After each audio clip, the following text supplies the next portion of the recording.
about cultivation. Please don't take my opportunity away because education is very important. And I want to thank you. Thank you.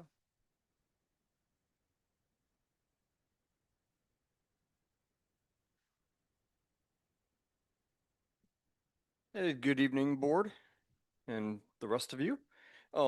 Just want to let everybody know we got a couple Parks and Rec events coming up in the next month, so I wanted to share those with everybody here and anybody watching online.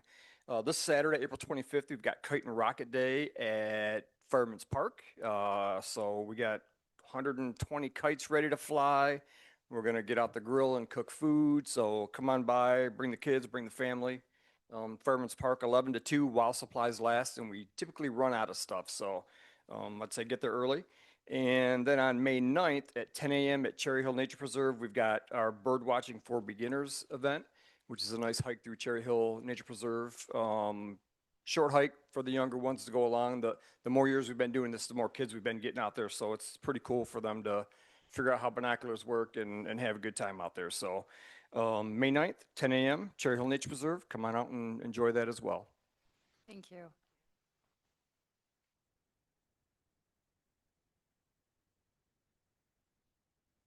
I'm Mrs. Mohammed. I'm a resident of Superior Township, and I just have a couple questions.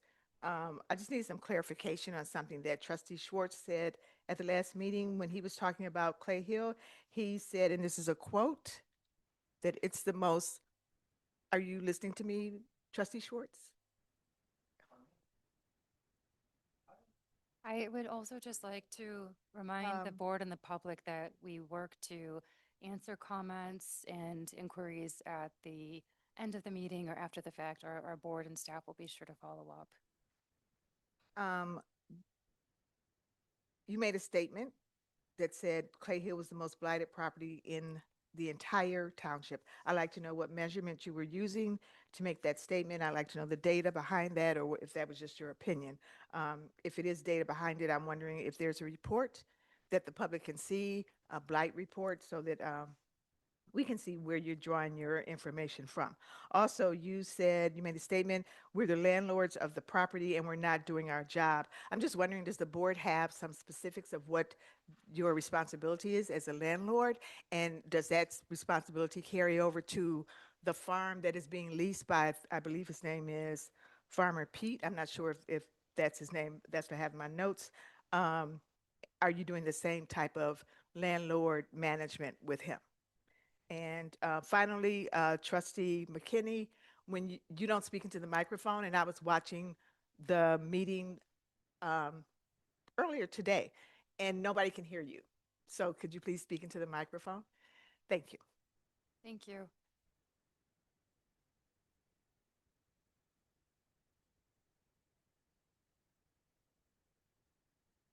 Brenda Baker, Ashton Court.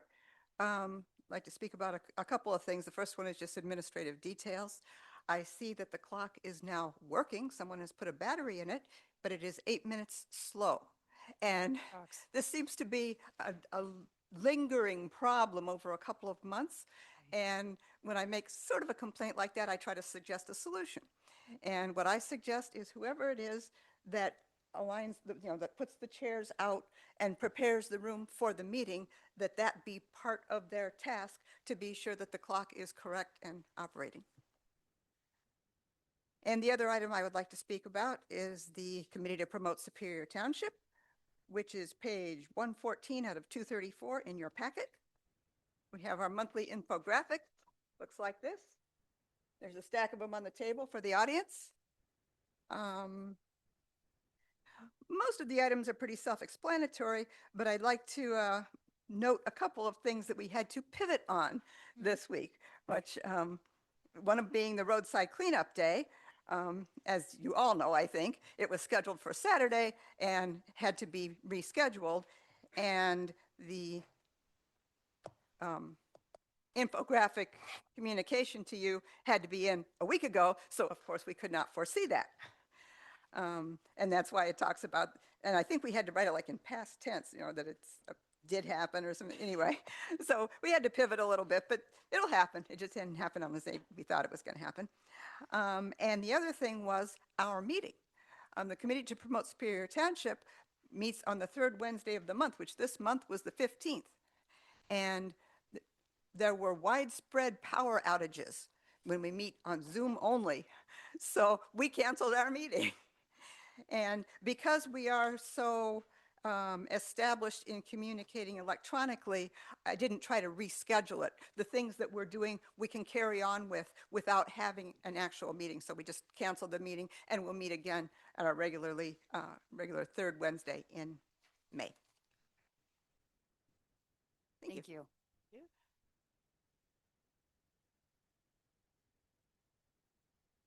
Hello, I'm Jan Wiseman. I live on Arlington Drive in the Geddes Ridge subdivision. Just a couple of quick things.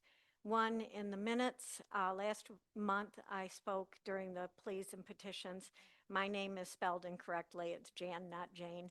And Geddes Road is also spelled incorrectly. So those are a couple of corrections that need to be made. As I was reviewing the packet information for tonight, I was looking at the proposals for the landscaping services. And we all know, especially with our trash pickup day and everything else that was postponed, that the beautification efforts are pretty much top of mind right now. One of the things that I was noticing as I was reading through the different proposals is that the Lawn Shepherd proposal indicates that their services include collection and disposal of minor incidental trash within service areas during each visit. I didn't notice anything about trash pickup in the Todd Services proposal, nor in the proposals for Robert Butler or Conklin Landscaping. My experience watching the mowing services in general, and that means in general anywhere, including our Superior Township services, has been that they don't pick up minor or incidental trash, that they simply mow over it. And I can say that whatever company serviced the bike path along Harris to MacArthur, Geddes Road, and also along Prospect seemed to follow that same practice last year, because anytime that mowing was done, you could see the small bits of plastic and paper and everything else that was left behind. So my comment is that I think as the contracts are finalized, a very important point is to define whether or not there will be any kind of trash pickup prior to mowing, and a definition of what minor or incidental trash might be. Thank you. Thank you.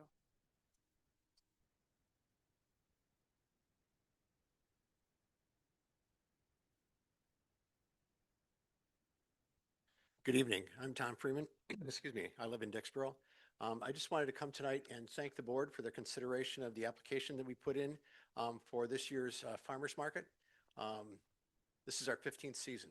We're pretty excited about it. We've got a lot of things planned for this summer in terms of an expanded list of vendors, more food services, things of that nature. And I just wanted to thank you for all the support that you've given us over the years. We're extremely happy with the way the farmers market has developed over the 15 years. We would not have been able to do that without you. And I'm happy to be here to represent that application.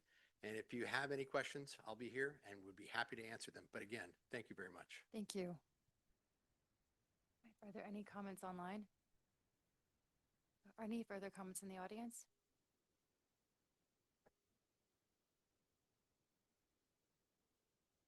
Hi, my name is Jan Ulrich. I live on Lakeview Drive, and I'm here to express my concern for the proposal for the development of Prospect Point South, that it was very discouraging to have the Planning Commission punt it to you,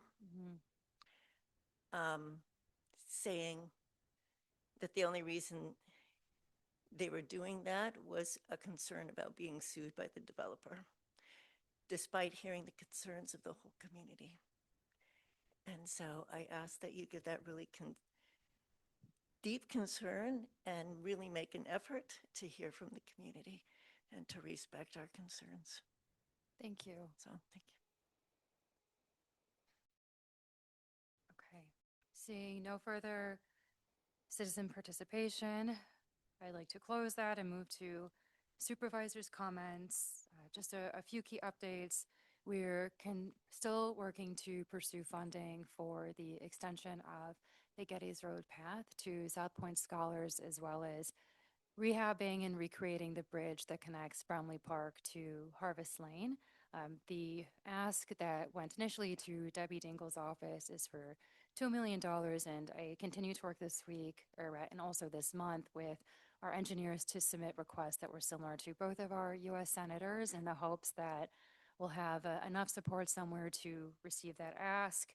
So I know a lot of our residents are interested in that connectivity, and I'd really love to see that come back online. For the Dixboro Schoolhouse, we're expecting completion in the beginning of May. Our partners at Summit Contracting have been doing a wonderful job, and we're looking forward to quite a beautiful bathroom with some exposed brick and fine details. So hopefully folks enjoy it, but don't stick around in there too long. Two, we are so excited that we've launched the Superior Spa campaign with assistance and a CTAP grant from the folks at Destination Ann Arbor, which is a tourism grant. The campaign details can be found on the superiorspa.com. It's an opportunity for us to have a conversation about our community through lawn signs, through public space activations, a little bit of friendly competition, and have a discussion about what Superior means to us. To continue to work closely with the sheriff's office, and to them I am so grateful. We're having another community care session this week on the 23rd for, more specifically, the Danbury and Sycamore complexes. We've been hosting them monthly with our lieutenant and collaborating with the folks from Ann Arbor Housing, Legal Services, Michigan Law, and a variety of other agencies to work to support our residents there and see how we can be advocates. Two, on the 23rd, almost directly after our community care session, we're hosting a open house for the zoning ordinance rewrite. We'll have staff there from Carla Wortman, who has helped us to write up this zoning ordinance and be there to address questions, concerns, and also as a board, we can take into consideration what our residents are most concerned or curious or aspirational about, so that we can make sure that that's incorporated before it comes to a final vote. Additionally, continuing to work with Priority Waste, I was happy to get together with their leadership last week. They've implemented a portal where the township can now track where complaints are, so we can make sure that things are resolved in a timely manner, see where they are in the queue. And in terms of our responsiveness, as we're sometimes tagged as the middleman between the business and our residents, will be a little bit more informed and have less back and forth. And I've seen service improvements with the company, and I appreciate their tech upgrades. And two, they've had changes in leadership, and in terms of working with residents on billing issues or seeking out credits for payments where they feel that they didn't receive an invoice timely or some sort of other error occurred. I've seen a significant amount of improvement on that front. Two, and I'll let Trustee Devereaux speak to this later, we continue to work on blight through a variety of creative means, and looking also to soon work with a variety of private contractors to do some cleaning up, particularly around MacArthur Boulevard, where we've seen a lot of waste and debris aggregating, and looking to find ways that we can also recoup those costs that won't fall on the backs of our residents. In a similar vein, I think it's important to note the township did file suit just several months ago against Danbury Park, and the suit is still ongoing, but since then we've collected about $300,000 in delinquent fines and fees, and are working to hold the property owners there accountable. And I've been pretty pleased with our attorney's work and the fact that we've got the ears and eyes of the property, and I hope that they'll continue to be responsive to the township's need. And lastly, I want to thank the fire department especially for their responsiveness during the storms last week. I was grateful to you all for your very long night and helping to take care of our residents. Also grateful that we didn't meet the criteria for a state of emergency. I know that there are a couple of homes that are, I believe, still uninhabitable as least of a day or two ago. But Red Cross has been connected with our residents that have needed service most, and we've been working to ensure that they've been taken care of. So a big thank you to our staff, board members, and community partners. It's been a busy month, and grateful to you guys. Ms. McKinney. Supervisor, do you have a report on the shredding? I sure do. I sure do. I've spoken with the Ypsilanti District Library. They are doing a shredding on their own in August. The date is yet to be established, and it's August 8th. Okay. Fabulous. Thank you. And they told me, and I'm working with them, there's a grant opportunity with the county to be reimbursed for half the cost. So I'm going to be working on a grant application to see if we can't get half of that reimbursed and hopefully get something scheduled for May and get that out to the public soon. What do they reimburse, $600 or something like that? I was told that it's 50%, and the last bill that the library had for a similar project, and they've gotten me in touch with their vendor, was just over $500. Oh, okay. It wasn't too bad. So do you think we'll get it this year? Yeah, I think absolutely. Yep, we'll get the grant shipped out, and as soon as I get a response, I'll be sure to get something scheduled and to coordinate with you. Okay, you might want to explain to the Oh, sure. audience what we're trying to do. Yes, Trustee McKinney over the past few months has shared a strong interest and want to have a free shredding event for like documents, purging for the public. It's an important resource she sees, especially for our senior members of the community. Ypsi Library District has an event in August 8th, and that is at the main district, and it's open to members of the service area of the Ypsilanti District Library. So it would only be for those folks that have an Ypsi mailing address that they would be eligible to take on the service. I learned too that they had been working with the Superior District Library with Ypsi. They did not have space within their facility to take it on, but Ms. McKinney would like to have that free service for all of our residents, and we'll work on getting something scheduled by late spring. And thankfully, I've learned that the county can take on half the cost after a grant application, and that should bring it down to an amount that I think that we can handle. Yep, thank you. Cool. Okay, moving to presentations and public hearings. So, Clerk, would you like the presentation for the Roads Commission to be associated with the resolution? Yes, it can be. Okay, let's go ahead and wait for the resolution to come up. So we'll work to get to your item, Mr. Leib. Thank you. Okay. Now moving to the consent agenda. Is there a want to receive and file the consent agenda or to pull any items? Madam Supervisor, I'd like to pull the planning and zoning report. Okay. I would also like to pull that. And I'd like to pull the beautification committee report. Okay, fantastic. Is there so there's a motion. Is there a second? Second. To pull, all in favor? Aye. All right, it is unanimous. Now we are moving to items removed from the consent agenda. Would Mr. Green or Ms. Deborah like to get us started? Can I go first? Cool. This is page 38 of 234 in the board packet. I'd like to start first with the Prospect Point South development. Yep. As that is relevant to residents coming here today. Thank you, Jane.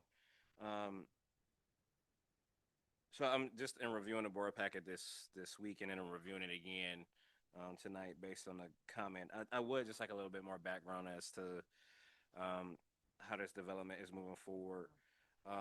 So I'm seeing here that the project is anticipated for placement on our board agenda this coming May. The Planning Commission recommended approval with the condition of the Board of Trustees review the public input that was offered at the Planning Commission meetings. I don't want to dive too in-depthly into the background, as I know that our residents are capable of reading, but just to summarize, it appears that this dates back to July of 2025. Similar with a lot of the subdivisions that have gone in related to Prospect Point. This is a 119 unit single family residential development, heavily wooded currently. So, and just reviewing, I'll just go to my highlighted section here. The applicant submitted a revised plan following a meeting with the development review team, Carlisle and Wortman, provided a review of the revised plans, and many of the suggested site layout changes were not taken into consideration by the applicant. Interested in learning more about that. The applicant appeared again on the December 17th Planning Commission meeting following a lengthy discussion with the Planning Commission, postponed action and directed the application to address the following items. Providing more buffering along Lakeview Estates and between Park Lane, consider alternative site layouts, including access or reconfiguration of houses fronting on Berkshire. 3, consider alternative housing products such as duplexes or townhomes. And 4, address stormwater management concerns. I want to talk about that in particular, and I'm not sure as to what the public comments have been during the Planning Commission meetings. I'm interested in learning more. But stormwater management has been an issue across several of our developments, Washington Square, Oak Brook, Prospect Point. So this is something that has been habitual when we have engaged in developments. So I'm really looking forward to learning more about what the public comments were, what concerns were relayed, and what actions have been taken by the developer to address those concerns. Madam Supervisor, I'm not sure if you have any more information, but I just wanted to make sure that those comments were flagged in the board packet, as I'm sure that most times folks don't get a chance to review the Planning Commission report. So. Sure. In terms of updates on my end, I've been in touch frequently with neighbors that would be affected by this development. Since the development moved forward, and Trustee McKinney, if you want to chime in as well, I know the adjustment included the elimination of about 10 sites. That was what the developer saw as them compromising based on some of the feedback from residents from the Planning Commission. I know that our planning consultants and also I have concerns about the quality of the housing stock and some of the items associated with that and what that means for the neighborhood, for our residents, concerns also on my end about traffic, about the buffer that would be between the neighbors. And I think that there are some, it's a very substantial project, and we are not bound to take a certain sort of quality of housing stock or plan. I think that the concern from our planners and the Planning Commission was that the spirit of the development falls in line with the master plan. Mm-hmm. And so the argument against accepting such a plan sometimes can become difficult. Mm-hmm. But like you, I would certainly want to make sure that there's something very clearly spelled out that is from Water Resources Commission that will not compromise any of our residents in terms of like water runoff or detention ponds. Really think thoroughly about what this means for traffic and for safety. I know that it's a very busy area as it already is. And 2, I've got, real concerns about the sincerity and the kind of product they're putting out there and, what the impetus for that is. Sure. There was also a mention of potential legal liability. What was that based in? Was that based in simply the master? I think it's referring to the master plan, and based on what's within the master plan, being able to, refute what's being proposed. Okay. I have a second point. Please. Okay. So I'll just, so first let me thank Farmer T.C. Collins for the work that he's done on the Clay Hill site. I live right around the corner from there. So I know there was a rough winter. I also know that Farmer TC had been sick over the last few months and expeditiously returned to work once he, not even before he was healed. So I'd just like to thank him for his service and trying to get the site up to speed. With that being said, I do have several questions and there's some areas that I want to make sure are clarified for me so that we can make sure both that Farmer TC and the residents understand the steps that we're taking as we work to make sure that this property moves forward successfully. So referring to the memo drafted by Michelle, so regarding Clay Hill Farm, so there are 2 plans that have to be submitted, if I'm understanding that correctly. There's an area plan and there's a site plan. That's correct. Okay, so it says that the applicant submitted a site plan application. Keyword here that stood out to me that says that substantially deviated from the approved area plan. As such, the applicant is applying for an area plan amendment as well as a site plan approval. This is page 39, Ken. Okay. So, and then a public hearing for the area plan amendment will be held on April 22nd with the planning commission. So I just want to understand what steps have to be taken. I know we have we have at least 2 resolutions related to Clay. Well, we have a discussion and a resolution related to Clay Hill Farm, and I want to make sure I'm understanding what exactly needs to happen for it to be successful. Unrelated to that, we also have soil testing, which I'm not going way too far into right now. But what steps need to happen for this to be successful? So there's the area plan and then there's the site plan. Sure. So just in terms of like coming into Right. compliance, like what it means to Yes. finalize everything. Yes. How would he come into compliance? Yep, Yes. so my understanding is that both the area plan and site plan were submitted as one to be reviewed by our engineers and planners. There were substantial outstanding items and studies from county roads, water resources, and other entities that had not been able to provide a thumbs up, a go-ahead, to the initial site plan that came forward. And Michelle, our planner, had a conflict tonight. She had another planning commission to attend, so she wasn't able to be here. But there was a significant amount of outstanding items, reviews, and studies associated with the project that would not align with this moving forward with the site plan. So my understanding is that the planning commission will see an amended area plan in April. There are a variety of outstanding items and conditions associated with that. The area plan would come forward to the township board. The site plan goes to the planning commission and would not come to the township board, but the site plan would be the final step for the project. Okay. And the area plan and both the area plan and the site plan, that's related to the parcel that is closest to MacArthur Boulevard, right? Not the back parcel that's on. I believe that they're Harris. combined. They're combined. It's They're both of them. combined, yes. Okay. And so with the pending hearing around the area plan, so the earliest that would be discussed is April 22nd. So the earliest. It should be scheduled already. Yeah. Okay. So with those 2 items currently not being in compliance, what could he currently not do on the site? Based on, if we're talking legally, technically, it's not, ready to be used. Okay.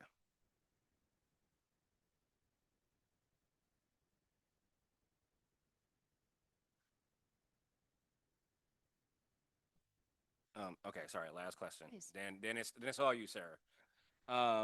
So currently it's not ready to be used. Regarding the resolution, I'm trying to make sure I'm stepping I'm operating truly clerk, so make sure reel me in if I'm not. But related to the resolution that's later in the meeting tonight,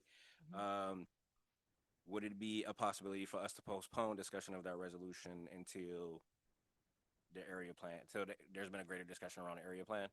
Sure, the board has the ability to do any kind of postponement that would be appropriate. Thank you. Yep, thank you. Trustee Devereaux? I think on Prospect Point South, Yep. Clay Hill.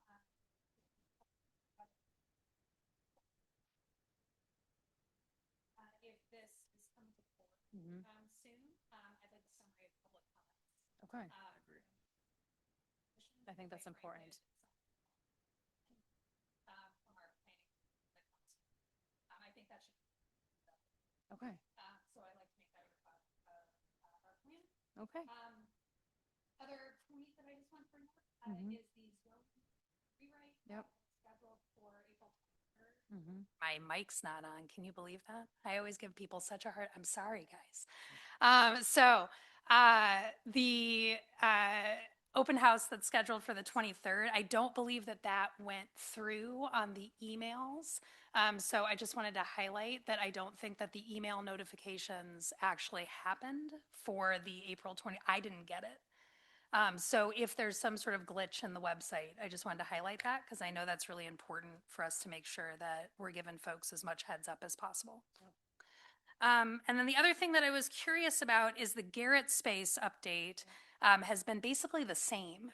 has for been. months. And so I'm just curious, could we ask for an actual update on what's currently going on at Garrett Space? It'd be great to see where their progress has been, and if there's anything, again, if there's anything they need from us as well. Absolutely. Can I build on that point? Yes. Sorry, that's also that's the same for like several items within Yeah. this section. And kind of, I'm not sure if that was like a thing that they just like leave it on there until. I think she's letting it until it's finalized. Okay, so okay, I just wanted to make sure I understood that because I noticed that across. Okay, thank you. Yeah. Okay, Ready for beautification for a minute? let's do it. Okay, I just wanted to highlight a couple things, and I double checked with the clerk that I can pull my own report and that was fine. Okay. Couple of quick things on beautification. So we've got our report in there. Please let me know if you have any questions, but things are moving along really nicely.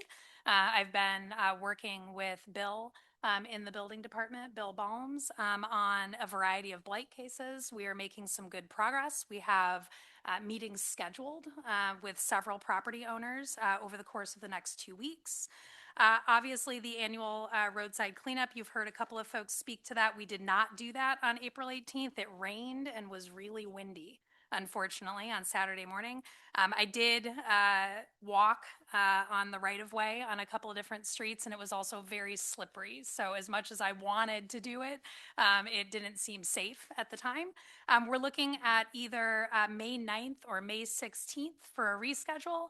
I'll send out information on that, but just wanted to highlight it here as well. If you didn't sign up for April 18th and you're able to join us in May, please feel free, the more the merrier, and we'll have information coming out on that shortly. We're also going to be doing individual cleanups for those who are comfortable and those who, 9th. Juan wants to do May 9th. Is that what that means, Juan? Okay, great. Okay, we're going to do May 9th. So for anybody who signed up for May 16th, we will make sure that you have an option for participating individually. So I'll reach out to you directly. There's a question. Did you want to take a question or do you want me to finish first? Questions and totally. Okay, sounds good. And then the other two things that I just wanted to highlight. So we do have a new form that I'm going to be putting together for the Township Hall as a physical form as well as online for reporting a concern. We haven't had a way for the public to report a concern related to beautification or blight. So we're going to make sure that there's both a physical form option as well as an online form option for doing that. And then the last thing that I just wanted to highlight is that we are actively taking applications for the beautification committee. We've received a handful, which is great, but there's plenty of space. So if you're interested in applying, if you know anyone who'd be interested in applying, please fill out the application. It's on the website, I think. Yes? Yes. And if you can't find it, just email me. I'll send it to you. Okay. I think that's it. The only other quick thing that I wanted to highlight was the supervisor mentioned this in her comments, that we chatted a bit when we were planning out the routes for the roadside cleanup. The blight between Harris and Wired off of MacArthur was horrifying. Like, I hadn't driven down there in a significant period of time since the fall. I couldn't believe how much trash was down there. And so Emily and I chatted and I said, this is not reasonable for a volunteer effort. We need to actually get a service in here to take care of this. And the good thing is that when there are significant concentrations of trash like that, that's actually perfect for a service instead of sending them out and having them do areas where the trash is more dispersed. So we're going to continue to monitor areas that have significant trash buildup and make sure that we're being reasonable with what our cleanup efforts look like, but we will be cleaning up. And also seeking to recover the cost when it's attributed to one particular property owner. Ms. McKinney. Along MacArthur really needs to be cleaned.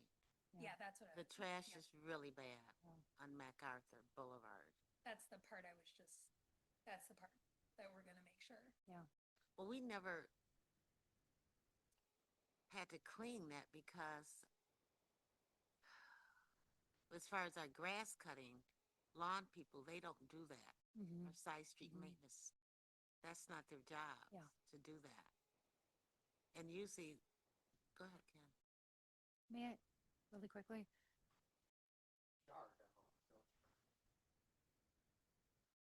we used to charge Danbury and Sycamore $400 a month a piece, and then we hired Jalen, You're right. I forget Jalen's last name. Jalen. Jalen, and he would go out and he would clean it. So I don't know if that, I know you got a problem now legally with Danbury. I don't know if that has been collected and whether or not Jalen has been notified. He needs to go out there and clean things up. There have been issues with payments and The farm is there now, so Yeah, Jalen would pick that up. he wouldn't pick up, no, he At the wouldn't pick up farm. that. right. Well, we're working on, In two, there's, I'm sorry, Sarah. That's okay. Several. we're working on a different solution for MacArthur because it's outrageous. And the other thing, and then, yeah, whatever you would like to do with questions. But Clay Hill, when we do the cleanup, on May 9th, is part of that plan. Like, and TC will chat about what that looks like. And if we could hold Clay Hill until it comes up in the agenda, please. That's okay.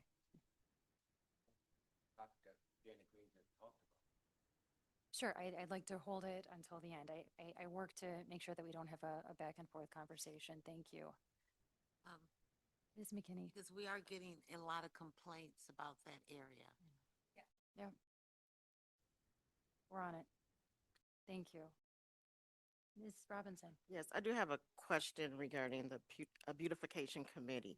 Are the roads a part of that committee? Because I didn't see anything about the roads on the survey. No, not you mean the roads themselves? Yeah, is that No. a part of the beautification? No, we decided to separate that because from an expertise and also just ability to do anything about that, we felt that it was more, and I can't remember which meeting it was. I want to say it was February. We felt that removing roads would allow us to focus more fully on beautification and then have a separate body that was looking at roads. Okay, so another committee will be formed. That would be my preference. Okay. Just want to- One last comment, Madam Sure, Supervisor. Mr. Green. Oh, you. I would just like to say, so, and me and Trustee Devereaux have talked about this on several occasions, related to one particular property, and it's trash servicer. So we've seen several times where trash has been dispersed down MacArthur Boulevard during pickups. That has also subsequently blown into Clay Hill. So I just would like to say that's not all attributed to, I would say most of it is not attributed to the Clay Hill site. Sure. I think it's important to, again, acknowledge that there has been significant buildup on MacArthur. I know myself and my wife have gone out and cleaned on MacArthur Boulevard ourselves on multiple occasions, including at Fireman's Park, because trash blows into Fireman's Park often. So I appreciate Trustees Devereaux's efforts to, and acknowledgement of that and the work that we're going to do to help resolve that in the future. But just True, wanted- and I've been working with our attorney for the township and making sure that we're documenting and have a clean path forward to hold the actors accountable that we can attribute this to, the blight to. Can I just Ms. Robinson? go back to speak on the email alerts regarding the website? I believe we have rectified that problem.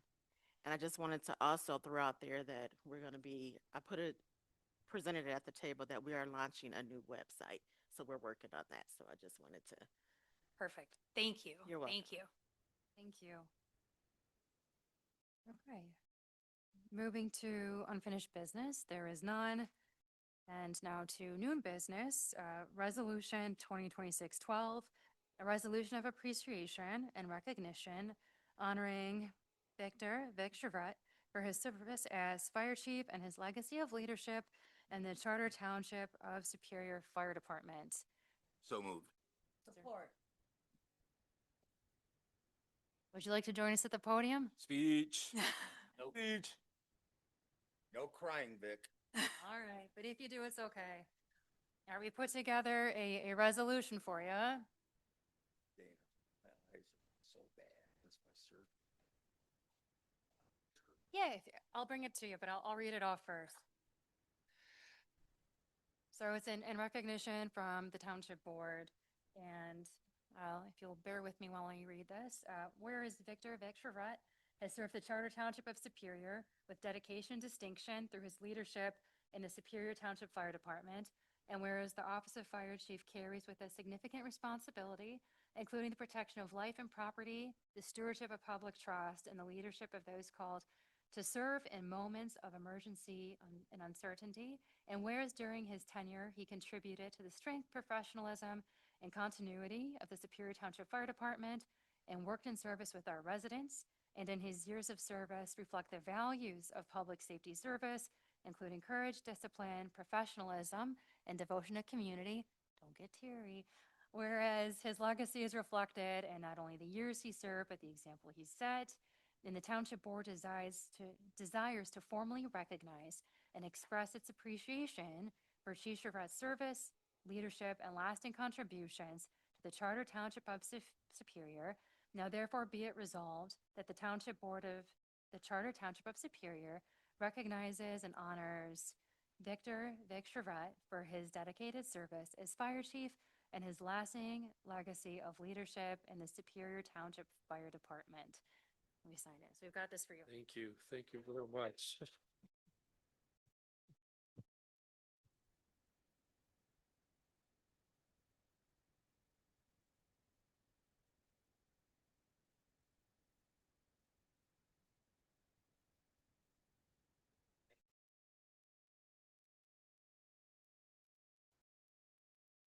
Question. All in favor? Aye. Any opposed? It's unanimous. Thank you very much. Over 42 years. And I know some of these guys back there when they were this high and seen them come up through the ranks, except for Dan. He worked with me in Ipsy Township through our whole career down there. So it's been a long journey, and I'm glad to be retiring, and I'm enjoying the grandkids every day. So I want to thank everybody for your support and for the support of the fire department, keeping them going. So thank you very much. Thank you. Thanks. Thank you.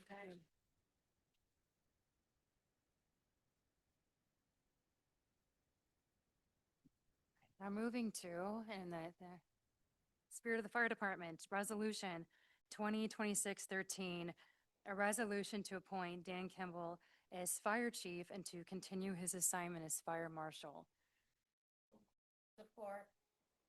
Right, I'd like to discuss over the course of the past year and a half, Mr. Kimball has been instrumental in managing and stewarding the department. He has been key in working on issues of culture, instilling confidence, and making sure that our residents know what the law is, but that they feel loved and taken care of. I've spoken to folks that have worked with him across the course of his career, and I think that there are some that are envious that he's looking to take on this role with Superior Township, and I'm referring to Ypsilanti Township when I say that. And I just want to say that there is I've come across few people with his level of compassion and integrity, and I frankly can't imagine working with anybody else in this role. So don't you dare ask me to. But I do want to give some background as well, for the sake of transparency and putting feelers out there. That the position was posted to Michigan Municipal League for 30 days, which I figured appropriate. We received some applications. We received about 6. A couple folks were out of state.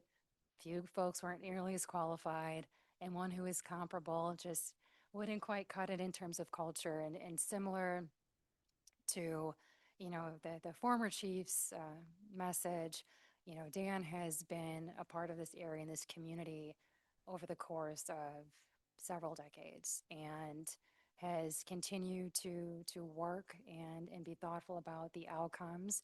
And I know that he's already taken great direction as acting chief, working with me as assistant chief, and thinking about the future of our department, not just the today.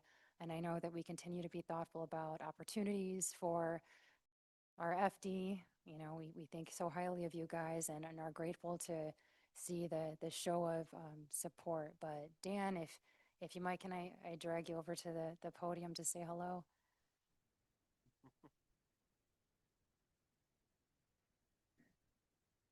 And maybe if the captains want to come up and say hi too. Come on, guys. All right, we got one of them. Madam Supervisor, the board, I'm looking forward to taking the Superior Township, these fine gentlemen right here. I'm looking forward to working with them, making Superior Township go up to the next level. Thank you for the opportunity and looking forward to it. Thank you. Ms. McKinney? Dan, I got some wonderful compliments from Ypsilanti Township Supervisor about you.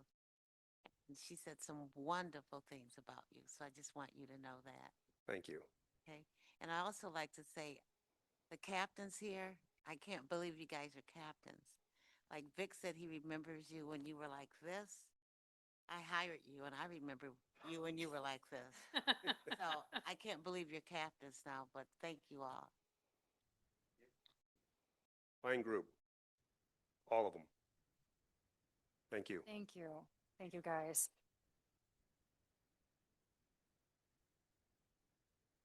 And the clerk also wants to make sure that the resolution, that we make the effective date of the resolution, let's make it for either tonight or tomorrow morning. Let's make it for tonight. Okay. All right, and with that, can we please call the vote?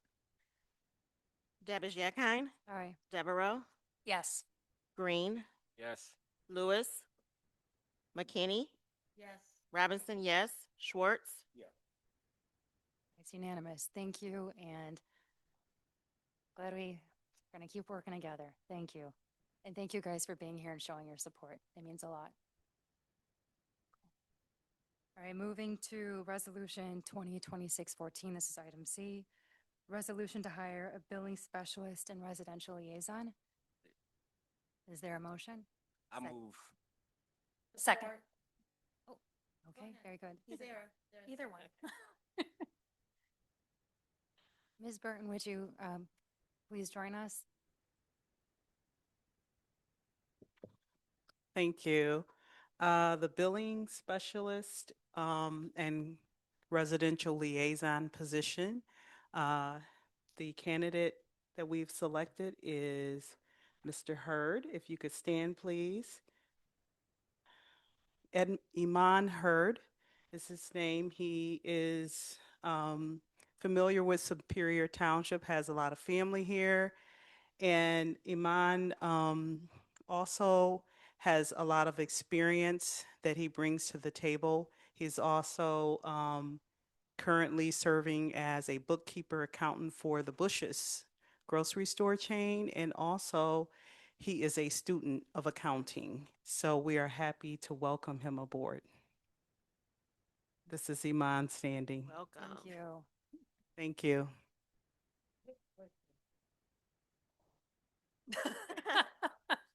The one that sells green peppers for $4 each. That's a lot of work. That's a lot to keep track of. Thank you. And thank you, Ms. Burton. Okay, shall we call the vote? Schwartz, Robinson, yes, McKinney, Yes. Lewis, Green, Yes. Devereaux, Yes. Dabish Yakine. Aye. Okay, it's unanimous. Congratulations. Look forward to working with you. I'm bored. Okay, moving to D, which is Resolution 2026-15, resolution to hire a field service technician number 2. Is there, okay, Second. okay, Ms. Burton, Angela. Our field service tech position, the candidate that we have selected is Richard Hughes. If you could stand, please. He brings a plethora of experience in this field. He has worked in this field for many years. He holds a S1 license in water distribution as an operator, and we are happy to bring him aboard. His background has been with Scioto Township, and we are happy to welcome him to Superior Township. He will be a great addition to our team. Yeah, just want to piggyback on your comments. Clearly, during our meeting has extensive background in this field, and has significant certifications that will really help to bolster what we're doing in utilities. So thank you for being here and for wanting to work with us. Thank you. Right. Thank you. Please, Mr. Green. Ooh, I don't know. I'm getting emotional. I don't know why. So I'm really, well, yeah, I am, because I'm really excited. I'm really excited about the approval of both these positions. For those of you that don't know why I ran, the utility department is a big reason why I ran. Getting to know the guys down there and getting to know the staff, and so being able to make this decision today means a lot to me. And thank you, Madam Supervisor, for your leadership. Thank you, Mary, for your outstanding leadership during a difficult time. And your team down there. So I'm happy to be doing this. That's all. Thank you. I like warm and fuzzies. Thank you. If he wants to. Look, hey, black man can cry. All right. Thank you, Mr. Green. All right, shall we call a vote? Let's do it. All righty. McKinney? Yes. Robinson, yes. Schwartz? Green? Yes. Devereaux? Yes. Dabish Akine? Okay. All right, it's unanimous. Congratulations. Thank you.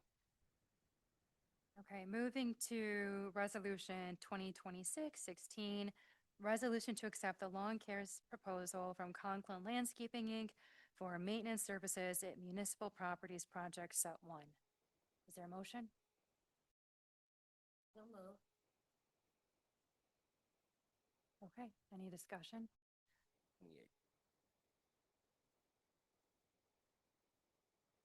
Sorry, did Dana say discussion? Oh, I said No. discussion. I've got discussion. Yes. Yeah, I was curious if you could share a little bit of the rationale for accepting the split services. Sure. Can we do that since they're separate resolutions? Like on a discussion. Yeah. I So think- basically, we've got one resolution accepting services with one company, one with another company. Oh, she's wondering about the layout. Yeah, because all of, you can, because all Okay. of the supporting documents are all as one. Okay, great. So to describe it, it's the different pages within, because it wasn't Perfect. separated. Okay, great.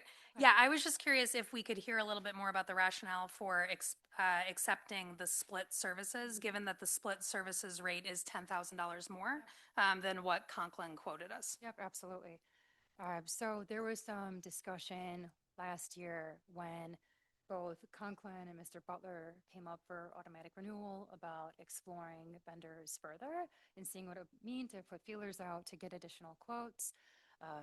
For the sake of fairness, I opened up all lawn services, and my office reached out to about 5 or 7 vendors, and we got 4 responses. Some of them were significantly higher than either the renewals, what the new renewals would be for either Conklin or for Butler. And 2, Mr. Butler's project had been taken separately. It's related to the Side Street Maintenance Fund, and understanding that a variety of our residents are in favor of his fine touch that he lends to his services. I mean, he's a community figure. And, I know that there was some discussion over like launch shepherds and some of the other quotes.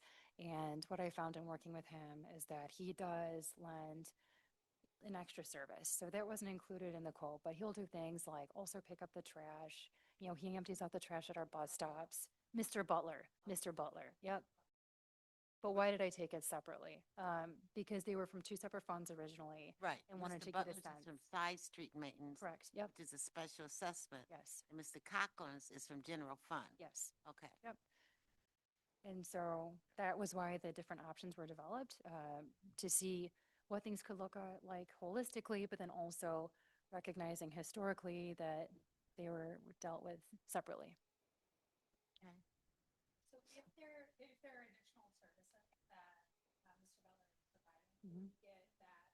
Oh, gosh. No, you slipping a nice. I turned on hers and then I forgot to turn on mine. So yeah, I am. I'm slipping, aren't I? Are we able to get some sort of documentation about what those additional services are? I'm just having a little bit of trouble. Butler, he isn't doing additional services. He's doing the same services that he's always done, right? No, Ms. McKinney, I think what Madam Supervisor spoke to was that in the proposal that's submitted, it is the same services that he has always done, but Right. he also does additional services that weren't listed in the proposal. So, And I'm just saying, if that's the case, it would be great to document what the extra mile means, just so that from a transparency standpoint, when we're accepting a quote that's $10,000 more than another quote, I think we need to be very clear about what we're getting for that $10,000, regardless of where the money's coming from. Okay, Yep, understood. yeah, I agree. Okay. that's good. I have a question. Can you, well, your submission form says mowing bids. Can you explain the process of how you got your bids? Yeah, my office worked to reach out for quotes. There's nothing in our policy that mandates any sort of sealed bids, and historically, these have just come before the board, sometimes for decades, just as regular renewals.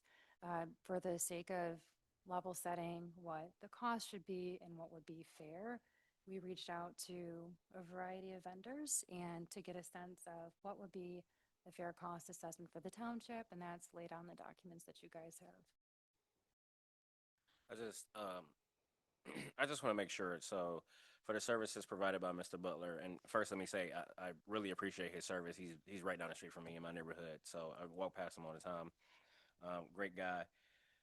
I do for the services that he provides. That comes out of the side maintenance fund. So there wouldn't be, and that's a special assessment district. There's not an additional charge that would go to our residents No. because of that, right? Because the It would prices, be- I think it's a 3% increase. Every day. Historically, I don't think that there was one last year, but historically, there's been a 3% increase year over year. Right, and that's to account for inflation and things like that. Yep. And I think Ms. McKinney, that it's been 25 some years that either he or one of his Right. associates has had this contract. But I would just like to give you a little history how this got started. About 20 or 25 years ago, the residents in Oak Brook and Washington Square, we were not getting our grass and our common areas cut, and we were getting a lot of complaints. And at that time, we didn't have HOAs to cut the grass. So what we did was set up a special assessment district for the residents in Washington Square and Oak Brook. And I think it was about 300 and something residents in Washington Square, 500 and something in Oak Brook, which came to 100. Sorry about that.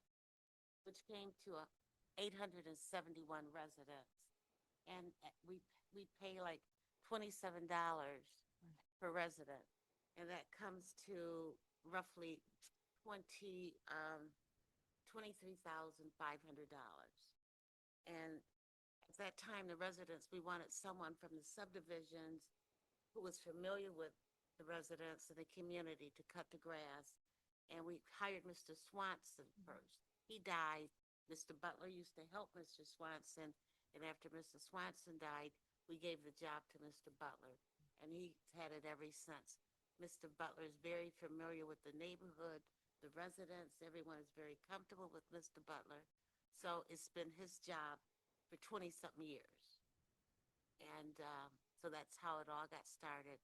And that's the history of the side street maintenance in Oak Brook and Washington Square. And it has really improved the neighborhoods. It looks really nice. Mr.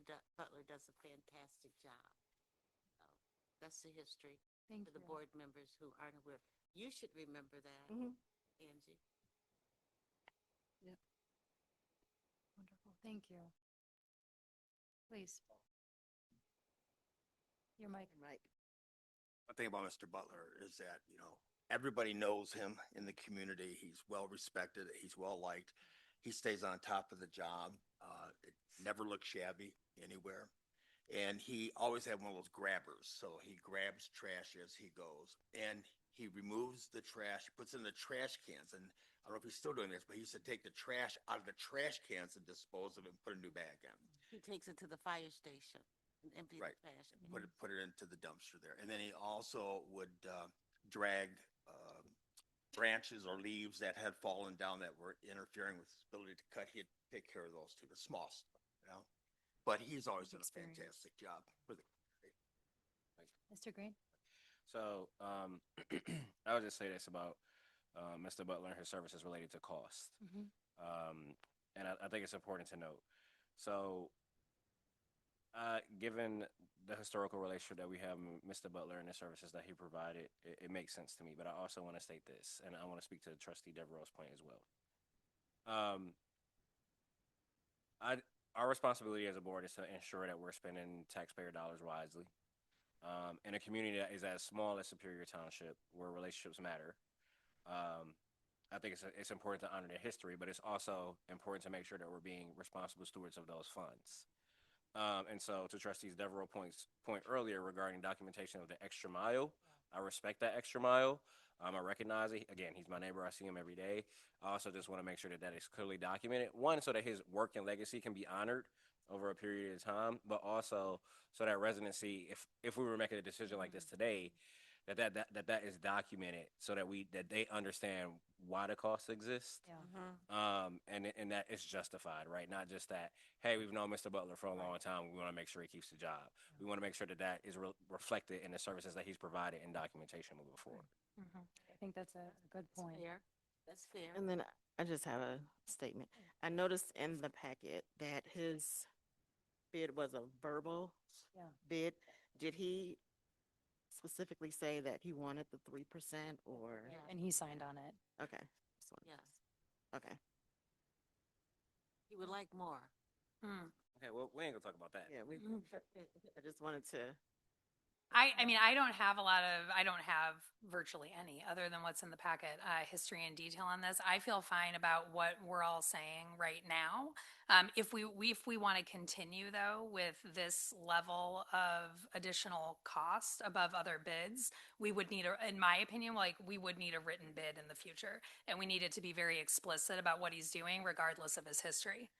Because we just can't spend $10,000 more than we need to just based on history. And I'm sure he's a lovely human and a wonderful person. Other just quick thing that I wanted to highlight, I thought that Ms. Wiseman's comments were great earlier in public comment around the fact that from the lawn shepherds, that they also included some collection and disposal of minor incidental trash. They also have on here that excessive debris, illegal dumping, or storm-related cleanup will be quoted separately and performed upon arrival, so that they are not going to just run over everything, which I highly value it. We get enough of that on 94. So this quote is significantly higher, so I don't think it's a good call to accept it. But I do think, given our long relationship with our other providers, that we should ask them. We're awarding this quote, we're awarding this work again to Conklin, and I think that's great. And what can they do for us when it comes to clearing some of that trash and not just running over it with the lawnmower, especially next to our paths. Okay, thank you. And heard. Thank you. Very good.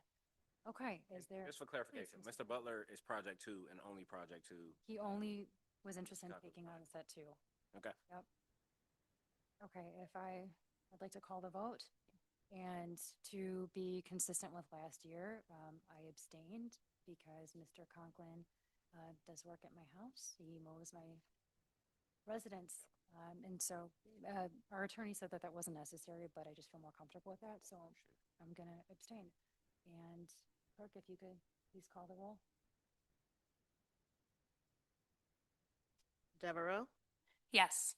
Green, I'm sorry, just for clarity, this is related to resolution number 2026-16. Correct. Okay. Set 1. Just want to make sure. Okay, yes. Call. so. Just want to make sure you're looking at the right thing. Okay. Devereaux, Yes. Green, Yes. Lewis, McKinney, Yes. Robinson, no. Schwartz, Yes. Okay. That resolution passes. Okay, moving to F, which is Resolution 2026-17, resolution to accept the street side maintenance agreement with Conklin Landscaping, Inc. for municipal properties, project set 2. And again, I'm going to continue to abstain.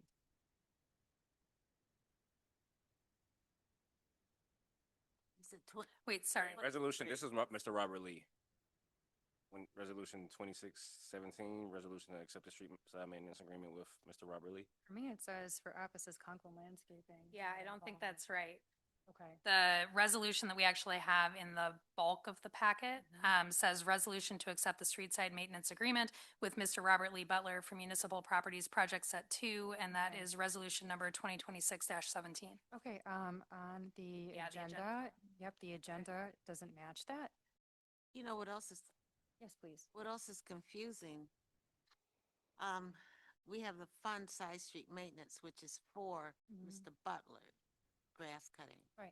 But the other ones is from general fund. Yeah. Shouldn't we be calling those something else? Because they are not side street maintenance. That funds are not coming from side street maintenance. Oh, And that's making Mhm. it very confusing. that's a good Well, I point. think that related to project set 2, as it's called out on the agenda that I have, it would be unique to the side street maintenance. Let me make Yeah, sure. but that's, Okay. well, it's kind of confusing Yeah, it is confusing. because there's one side street maintenance fund, Right. which is we're paying Mr. Butler from. The other ones are for just grass cutting, which is paid from general funds. So it gets kind of confusing. It is. Thank you. Shouldn't we call it something else next time, maybe? Or, Okay. Sure. I mean, that's, How would you guys like to handle 2026-17? Well, let me it's just not side explain the street way maintenance. the, It's not side. right, they were submitted from the supervisor's office, and this is something that a submission that we had received late, and we were going back and forth. That's So fine. some of the confusion of the titles, I'm not sure exactly what it's supposed to be because it's not something, That's fine for tonight. okay, But next year, maybe we should change it. Okay. to Something else is what I'm Okay. saying. Thank you. Because calling Yep. it side street maintenance, it's not side street maintenance. It's just Okay. grass cutting. Okay. That's all it is, grass I cut. think Right. Note made. I think what's actually going on though, Angela, that we need to resolve this evening is that resolution 2026-17 in the agenda says that it's for Conklin, but in the actual packet, 2026-17 is for Mr. Butler. So if it's okay, I think what we just need to do is vote on the Okay. resolution and then we can amend the agenda for the minutes. okay, Is that, sounds good, is that yeah, all right? yes. Okay, Right. great. So we're matching what's in the packet or what's on the agenda? I think we should match what's in the packet. Great deal. Packet. Yeah. All right, We'll so, amend the agenda post. Yeah. okay, so we'll amend the minutes later. Thank you. Wonderful. So this would be Resolution 2026-17, which is the resolution to accept the street side maintenance agreement with Mr. Robert Lee Butler for Municipal Properties Project Set 2. Yep. Okay, thank you. Wanna call the roll? Yes, please. Schwartz. Robinson, yes. McKinney, Yes. Green, Oh, did we have a motion? Do we have a, I'm sorry, you Okay, didn't make a motion. okay, thank you. okay, let me clear, I'm gonna clear this up right now. Okay. Concerned about I the make resolution. a motion, resolution to, move to accept resolution to accept the street side maintenance agreement with Mr. Robert Lee Butler for Municipal Properties Project Set 2, resolution number 26-17. 17. Thank you. Is there a second? Second. Thank you. Schwartz. Yeah. We're gonna do this summer. Robinson, yes. McKinney, Yes. Green, Yes. Lewis, Devereaux, Yes. Okay, Dabish Akine. abstain. Alrighty. Did you vote, Angie? Yes. Yep. Okay.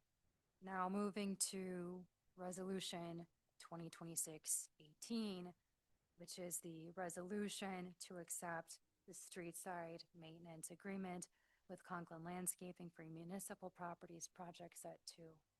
Yep. So we flip-flopped them. Is there a motion? Support. Okay. Shall we call the vote, please, with a roll call? Dabish Akine, Abstain. Devereaux, No. Green, No. Lewis, McKinney, Yes. Robinson, no. Schwartz, Okay. Thank you. Moving to Resolution 2026-19, a resolution approving the Township's Washtenaw County Road Commission 2026 Superior Township Road Improvement Agreement for Oak Brook and Washington Square street sweeping. This is a part of a broader packet and information that was provided to us by the Director of Operations, who's present today, Adam Leip from the Road Commission. And is there, I'd like to have a discussion. Okay. The motion. You want the motion for discussion? do the Okay, is there a motion? We are not. The clerk would like to have a motion before the discussion. So moved. Okay, is there support? Oh, I'm sorry. No, I thought you were I think that's, explaining what the resolution was. I was and then the hoping for him to discussion. discuss it. Okay. oh, To discuss more So, broadly, to give us the preamble. right. Please take it off. Okay. Sorry about that. Thank you guys for having us today. As we said, Adam Leip, Director of Operations with the Road Commission, just kind of for folks in the crowd may not recognize me. Appreciate having us back. We're kind of at a good point. We have funding in front of us, and now we can start planning on some comprehensive work. So really to kick things off, I think first resolution, and I apologize, I didn't bring my phone up with me, is the street sweeping, correct? That's one we wanted to have I'd like discussion to on right now. discuss- Just in general? Okay. The street sweeping portion, pretty easily simplistic, just it's supplemental sweeping. We perform one supplemental sweeping in the township of Ypsilanti each year for all of their curb subdivisions. We've had specific focus in the Washington Square and Oak Brook area. Unfortunately, a lot of constituents mowing grass and debris out into the roadway, and what it does, it gets in the gutter pan, and that's the area that kind of conveys the water along the side of the road. Inevitably starts blocking the top of the drain system. So then we see subsequent flooding from that. So we've presented this option, and this year we finally able to get to a point where we get that in front of the board for vote to really essentially sweep monthly in that area. The sweeping will be done by our contractor. We contracted them throughout the whole county. They typically, with our contracts, we have a contract that's let or bid out. Once accepted, most of our supplemental maintenance contracts like this, they'll honor pricing with an option to have 3 single-year extensions. So pricing is very consistent, hasn't changed for the last 3 years. So the next year we might see an increase, but it's usually minimal at best, and then usually carries on for another 3 years. So that brings us to this agreement. I titled it second agreement because the option and alternative to pave really just make this a second agreement, because obviously the first agreement is probably gonna be something with some paving that we'll do. So that'll kind of come up in the rest of the conversation. But really monthly sweeping in that area, it's pretty simplistic. Same thing that we'll do twice a year, typically in mid-end April now. So we'll start probably in a week or so throughout the county, excuse me, to sweep after the winter time. And then usually in the fall, usually mid-end of September, we perform sweeping. So those are paid for by the Road Commission, but this would be supplemental to that. So an option to get 5, 6, 7 sweepings in that area this year if the board chooses to do so. So maybe first, if there are any questions on that, and then we can kind of get into the paving questions if anybody has any. Yeah, I have questions. So one, would it be possible for us to get dates about when we can expect street sweeping to be done? For the maintenance or for this specific? For this specific for this. Yeah, so what we do, it would go along the same cadence that we do for our normal street sweeping, where a week or two in advance, we send the township notifications so they can try to notify the constituents in the area.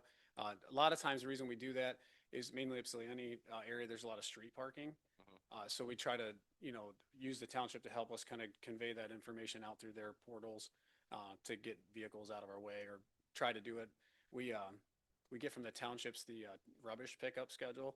So we try to, work around that with our sweeping crews as well. But yeah, so it's a simple cadence that we always kind of call out, usually a week or two in advance. Okay, This so- would be monthly, in the case of this agreement, would be monthly, essentially from, might as well just call it May, probably through September, October. We try to stay away from when the leaves come down, because the sweepers aren't designed to pick up the leaves. That's a different type of collection. Okay, so you would notify us to notify our residents. Yeah, so you could just put out a blast. I mean, we have it on our website as well, but if they don't subscribe to our website, it doesn't quite get to them as quick as it would through a township website. And We do both. And the sweepers that would be utilized in this monthly program between May and September, that they aren't designed to do leaf pickup. Correct. During the fall when the leaves are dropping. Correct. Okay. Yeah, they're street sweepers with really what it is, a bristle brush that sweeps the curb back in underneath a giant sweeper broom that's underneath them. It's a rotary broom. And then there's a little vacuum unit that pulls it up into, and it's made for street debris to pull it up into a little hopper, and then they're able to take it off and dump it. Yeah, I did have a quick question related to the scheduling.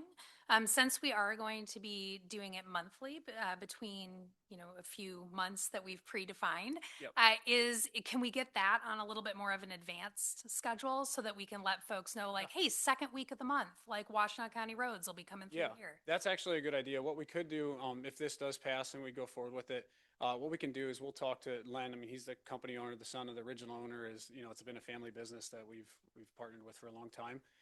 We'll actually talk to him that because we'll have to coordinate that with him a little bit more as well, because he's here for a few weeks. He goes through the whole county, that has a state trunk line, and then, off to their next job. So that's not a bad idea, but yeah, we certainly can coordinate that.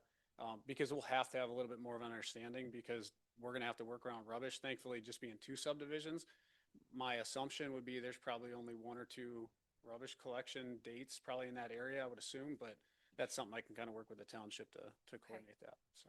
And then just curious, when it comes to sweepers, are there sweepers, I guess, that are able to pick up leaves, sticks, things that fall in the autumn? Because one of the things that's most problematic in these particular neighborhoods is actually we have a lot of mature trees, and they do tend to drop a lot of leaves, but also a lot of sticks, particularly when we start getting those high winds in October and November. So is there a piece of machinery that handles that type of debris? Half yes and half no. So sticks, sorry. Yeah, sticks and that type of like woody vegetation like that usually have to be loaded by either a machine, like physically grappling it, or by hand. That's why a lot of times, so for example, last week when we had the remnants of that tornado that didn't quite touch down but kind of moved through the area, we brought in, I think we had 3 crews at one time kind of working in, I think it was Washington Square, if I'm not correct. Sorry, we had quite a bit going through the county. So last I heard when I spoke with them in the morning, they were working with 3 crews to that area. So that's the type of stuff where you have to chip that up. So those are large grinding units that chip those up. But units that townships and utility departments or DPWs typically rent and can load out those leaves, yes, you can vac the leaves out with essentially a giant vacuum that's designed specifically for leaves, yard debris, things like that, yard waste. There are a handful of townships that do that. Ypsilanti does provide some of that services, but a lot of times you see that DPWs or as a township maybe develops. You guys are kind of tonight talking a little bit about development. So as the utilities group develops or like a smaller DPW group, that's usually where, townships take that on. Road commission wise, we don't do that just simply because we don't have very many miles of where we need to load out leaves.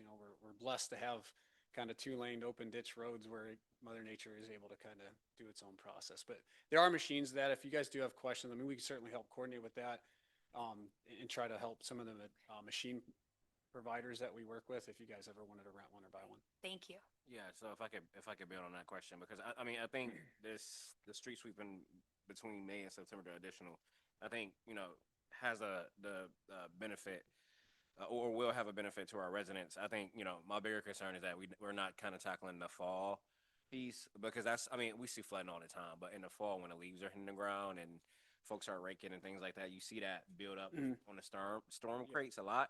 So being able to address that issue. So I don't know if somebody got a quick line to Brenda Stumbo and we can see if we can figure out some type of partnership. Yeah, I mean, I can there help try to coordinate some of that if that's helpful. And that's certainly why we delineate between we sweep kind of in the summer and then we, after winter to kind of any aggregate or anything material we put down or came down throughout the winter.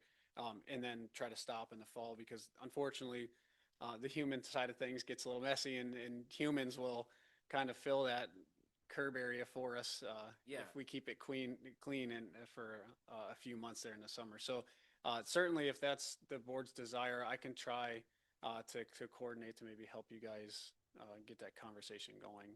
We certainly hear from it and talk about it with others. So I'll make a little note to that.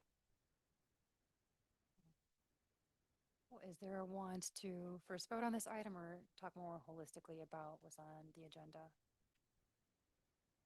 I'd like to talk holistically and then take each resolution one by one. Mr. Lape, can you share with the board a little bit of background on our discussions and how we work together to arrive at these proposals? Yeah. Cool. Yep. So as we've talked about the last few years, really just trying to get to a point where we have enough budget isolated to kind of get us moving on a bit of an asset management plan like we spoke last summer about. Now having that essentially some funding to kind of start with, we can start just using that as an estimated, price per year and try to start scheduling out or at least have an idea of where we can go and how much we can accomplish. So probably midwinter, really started getting hard and heavy and actually had some coordination conversations and coordination meetings speaking about what we can do with the $175,000 to start the year. So we inevitably, landed on two options. Both can be adjusted. Primarily why we shifted to, I'll kind of refer to option one being the Getty's Ridge and the Panama and Panama Court. The reason our group kind of landed on that is the township's going to benefit from an ADA upgrade grant program that we're working through. With that being said, and I brought the map with me just to kind of isolate from my own talking, but there's 50 to 60 locations kind of through a handful of subdivisions in the township. And that project won't bid out until June. And so I talk a lot about this, but what it's going to do, it kind of drives back to why we started with our option one. And then option two, we can just try to morph if we have to, or if the desire is to go that direction first.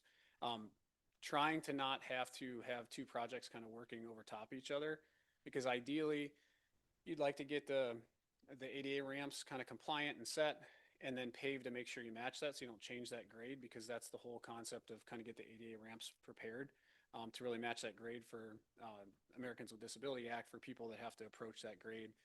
Go ahead to have vision impairment, things like that. For some of the truncated domes, that's those red plates with the raised knobs on them, basically, for people to see.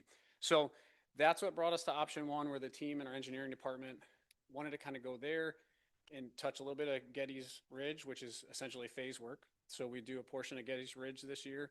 We'd be able to complete Panama Ave and Panama Court this year. So that would be done for another handful of years, with really, less than 10 ramped areas we'd have to really coordinate around and balance that project, because it could come later in the season. So we just want to make sure we don't have an attempt to pave with massive amounts of disturbance in a subdivision. Try to make it somewhat a little bit easier on the constituents at the time. But like I say, nothing is impossible, so we can always adjust really kind of to the board's prerogative or board's direction at that point. And we'll just try to coach or educate through it and make good decisions that way. So the option one, like I say, is at Panama Court, Panama Ave, and then in Getty's Ridge, it's Anover Drive, Ashley Drive, and then Abbey Lane. So think of it as kind of the east side of that subdivision.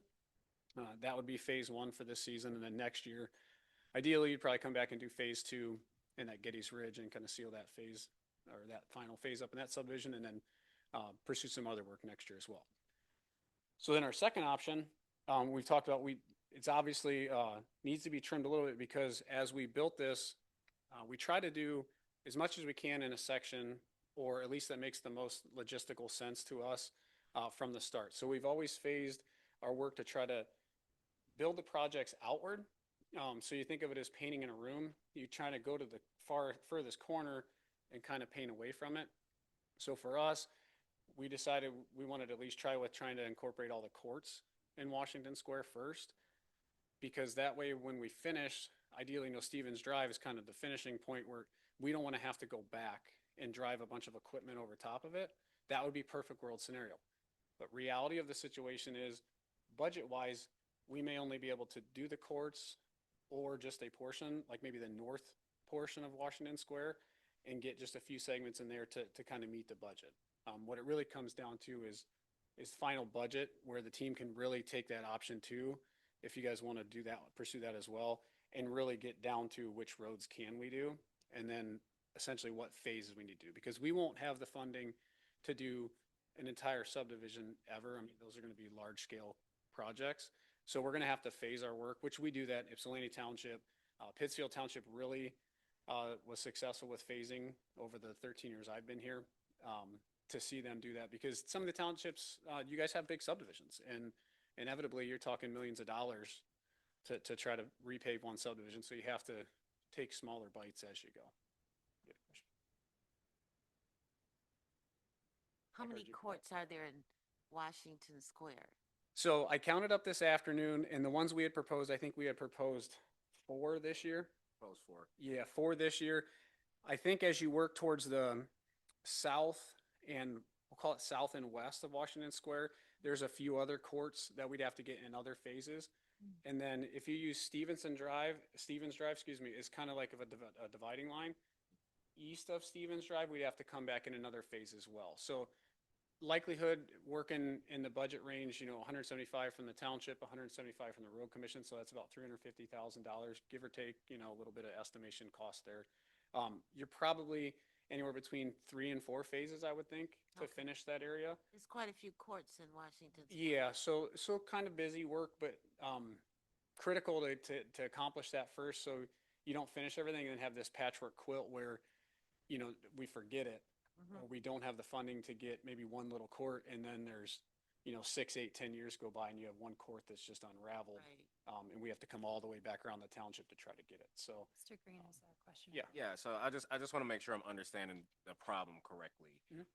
So as you've proposed it within the resolution, that's on page 175 for folks that are following on at home or in the audience. The issue here is that with the way that you all do your work, do the work and the phasing, right? Stevens as kind of like the dividing line or finishing point. You all want to kind of complete all the cul-de-sacs, right? Kind of at one time. But given the budgetary restrictions that we'd be dealing with, that wouldn't be possible under this current proposal. Correct? Yeah. So unless the essentially, budget changes. if we were to like piecemeal this, right, make amendments so that we could operate in Washington Square, then essentially what we would be asking you to do is complete a project, but then potentially undo the work by driving equipment over it, or There's not some being able to potential there. it not being able to be done in a timely manner. By the time you finish one phase of it and move on to the next, the network is unraveling, right? Yeah, it could. It could. If you have years and years in between work and not work, you could have things unravel. I think the biggest thing we've talked about, which I think the board is moving forward towards in that direction, which I think is kind of why it's exciting to us, is just a sustained budget or funding amount that it sounds like it's going to continue. And so then we can phase this and know, okay, if we don't do this road this year, we know next year they're going to come back and we'll do that in phase 3 or phase 4. So you're able to tell the constituents that way as well, to try to help educate them on why did you do this section? Why didn't you do that section? That was something we learned when we were in Pittsfield Township 7, 8 years ago. We were trying to find a way to communicate, and we couldn't communicate with all the people because we just didn't have like that resource at the time. Because, you try to knock on the door, they're not really there. And, there's thousands of people in there you're trying to communicate with. And we were running across that where Pittsfield was trying to balance that, where the budget was kind of up, then it was down, and it was up. And so once we got to a point where we just kind of had a sustained funding level, then we're able to really start kind of progressing through the subdivisions that have these quite a few roads in it. And then just a logistical question as well as an education piece for myself. So in a resolution, it states that proposed road improvements consisting of forestry, I can't read right now, coal mining, pavement surface. Can you talk about what that work actually looks like and what that would mean for residents? Yeah, so the note, so I'll read right kind of on through it so everybody at home also can kind of follow. So the work to include forestry, what that is trimming on the road side of the trees to really keep the trees looking good and healthy, but also up and out enough that rubbish collection, school buses, fire trucks, kind of some of the themes we talked about even today, minus the school buses. But more importantly, and selfishly enough, because we can't quite get over far enough sometimes as subdivisions start to grow in, we're not able to get over as far as we'd like when we're plowing the snow. And so we have wing plows on our trucks, but they only can reach over so far. And we run the risk in a few other townships as well, where we start damaging our own trucks trying to get over there to move that snow off. And also we can't get it pushed up past the curb, because if you kind of look, most curbs are devised and designed to where and most people don't know this, but they kind of match sometimes the curvature of our plows. So we're able to kind of plow as close as we can get with them to try to step that snow up into the grass where it's fine and can melt and go on. But inevitably, then you end up with flooding later on when things are thawing because we weren't able to get it cleaned out as much past the curb line, which is really where those drain structures are. So then we're going back trying to either melt the ice, push it off, kick it off, or constituents try to help us. I mean, we run into a lot of problems with that. So ideally, that's what the forestry side is. Cold milling is just the milling of the pavement. So the existing hot mix asphalt surface, you essentially have, it's like a fine rototiller, really. It's a big giant mill that sits on the road. It kind of has tracks, looks like a giant bulldozer, and it spins backwards with little teeth on it. And what that does is scar fire the pavement. So it chips up little chunks of the pavement and then is loaded out into the truck. And what that does is, depending on how deep you set the mill to cut, just like a chainsaw, or excuse me, like a table saw, you figure out your depth. And so you just remove that top, let's say 2.5 inches off of the road. And that's what sets us up to come in and put the new asphalt on top of it. So you also hear us when we talk about the county millage, we refer to that as a mill and fill. So, excuse me, we mill the road off and then we fill it back with new asphalt. Then we have some other roads that, or some other concepts you hear us talking about on some of our bigger roads throughout the county of the crush and shape. So that's where you use even bigger mill and pulverize the entire road segment. And then you shape it with a grader and then pave on top of that. You don't actually take anything away. You use the existing to create the sub base. Most of the time in subdivisions, we don't need that. We usually can just mill out the existing surface, or if it's bad, we can go deeper and then we can pave that back in. That usually helps us because it saves a little cost in keeping the curb elevation. So keeping everything within spec goes back to those ADA ramps. We try to keep everything matched up within the engineering spec for that. I mean, actually, while we are talking about that, I want to make one other note in the Washington Square, because as we get further down, we have removal of deteriorated asphalt curb and gutter. So historically, late 80s, early 90s, even sometime into the 2000s, early 2000s, sometimes projects would be built with a hot mix asphalt curb and gutter. So we refer to it as like a paved curb. And so that starts to deteriorate pretty quickly over the course of time. And it's not like concrete where you can go in and repair just sections of it, because essentially it's just flexible pavement, which is what asphalt is. So that's another reason that drives the cost a little bit in the Washington Square area, because ideally our engineering team wants to remove that and get back actual concrete curb with a gutter pan in it, because that'll help the drainage a little bit. And also it gives you a consistent place that'll last, place as in road place, road bed, consistency that'll last quite some time. And you can do repairs too in segments if you had to. Thank you. Yep. And I believe that it's really kind of just tying that, the 2 inches of hot mix asphalt wearing surface, that's putting that asphalt back with what you see the pavers do. And then project restoration is if some of the curb is damaged where there's concrete curb in that area, replacing that, or reseeding if we had to excavate something out, and making sure essentially that when the contractor leaves, it's back and prepared to at least have, grass where the grass was, so to speak. Hey, don't make sure you put the grass back, because my neighbors last year, they was on me about the grass. Yes, it is a topic that comes up. Yeah, so restoration is a very big thing. It's a considerable cost, when you do a lot of these projects, but it's very important to do. And in all honesty, grass is a stabilization and erosion control measure. That's really important for us. So that's what you see even when we do unpaved road work, we hydro seed it. So we're like basically a big spray gun that sprays the seed. It's really important. Sometimes we even come back and spray it again the next year, just because it's important to try to get that growth as quick as we can. Right. I just want to reiterate for the board that as the resolutions currently stand, the Gettys Ridge and Panama project is within our current budget. If there was an interest in pursuing Washington Square, Road Commission would have to do some adjusting You can edit, yeah. to make it work with us, because it is significantly over what our allocation is. And I'll leave it to the discretion of the board to see if they want to take a vote tonight. Mr. Schwartz? Your mic, please. Yes, I'm proposing, I've put forth 2 different resolutions. One meets our current budget constraints, and based on the Road Commission, sounds like a stronger choice. It's a good starting point. It's a good starting point. And then the Resolution J for Washington Square is currently significantly above budget. And if we, in my opinion, were to accept it, it would have to be brought back with some adjusting. we'd probably, just to help, maybe Emily described that a little bit, what the supervisor's saying is what we'd probably do is get into that phasing, where we'd start kind of scheduling it something of that scale and that cost. We'd have to split that into a few years worth of work just to meet the budget at this point.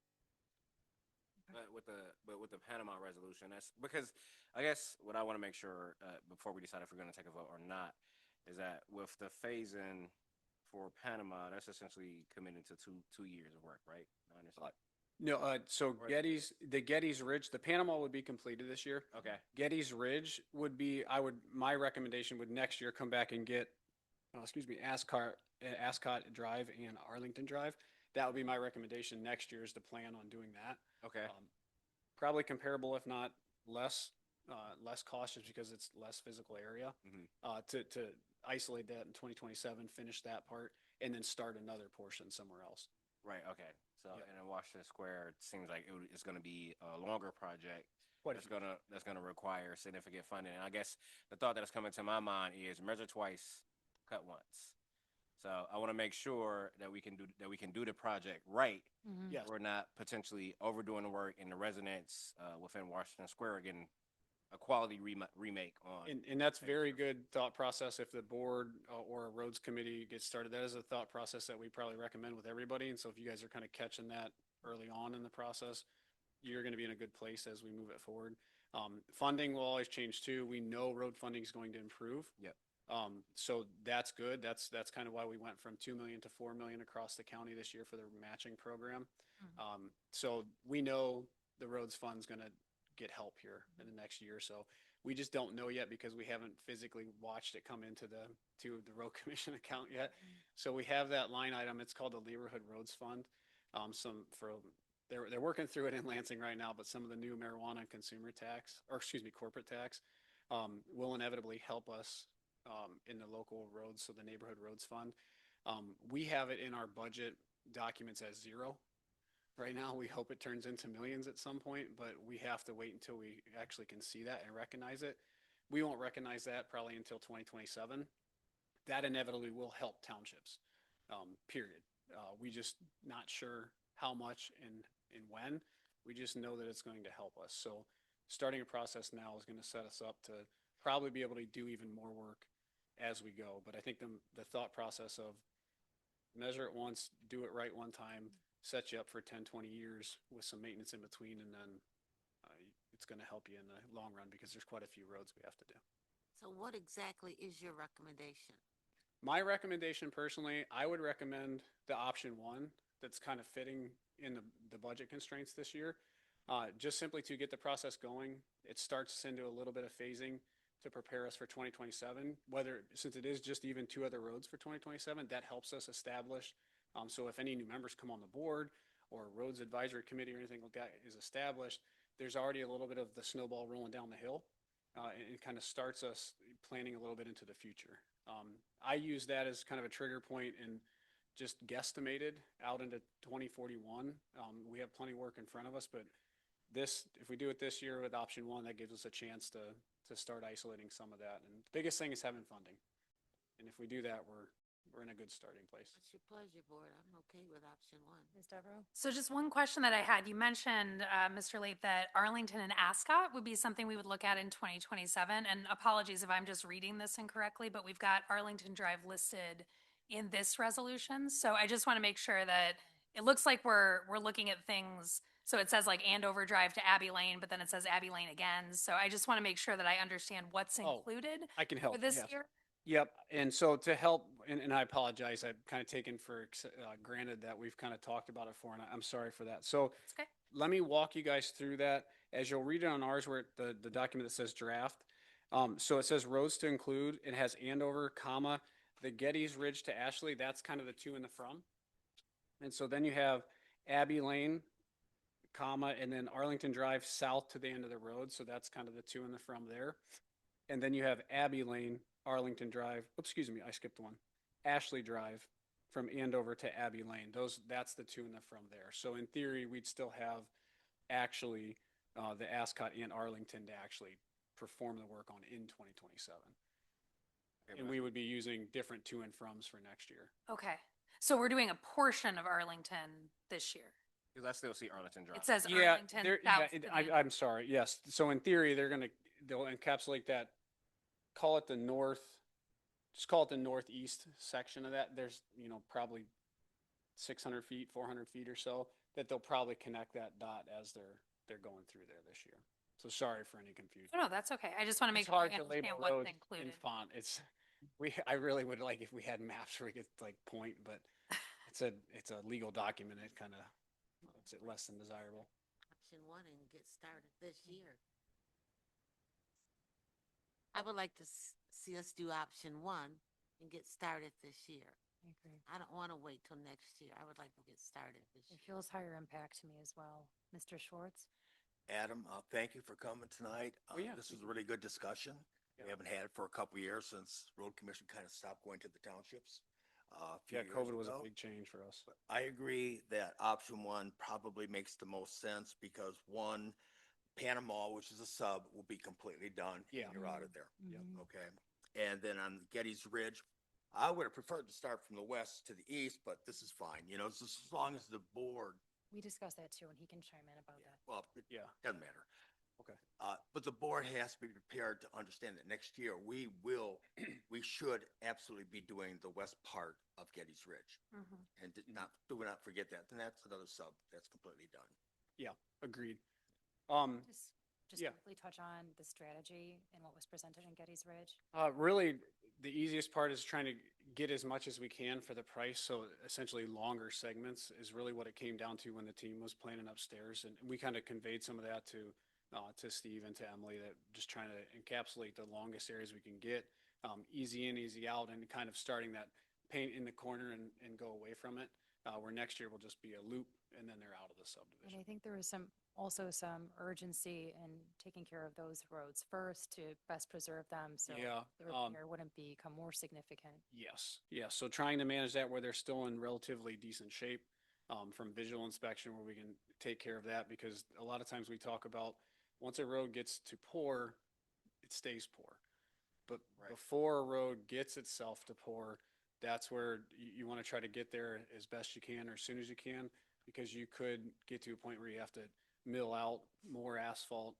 You run the risk of maybe getting below the grade of the asphalt where you're into like subgrade, which is the stones and the rocks and things like that, holding the road together. So you try to take care of them as soon as you can. And so that was kind of the focus of that part of the conversation, trying to kind of educate Emily and Steve also, so they can help educate the group and have some understanding, because it's hard for us to not use jargon sometimes. So we try to build from the ground up with some of those presentations. Completely understand that. I'm in agreement with what's been stated by the majority of the board members so far.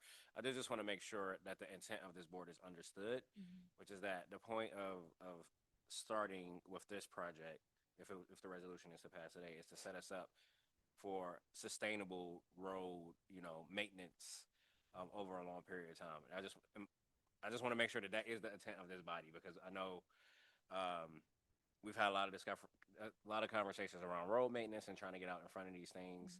But this is also, years-long projects that we're looking at here. And so I just wanted to make sure that I'm understanding that clearly and that's communicated clearly to the public.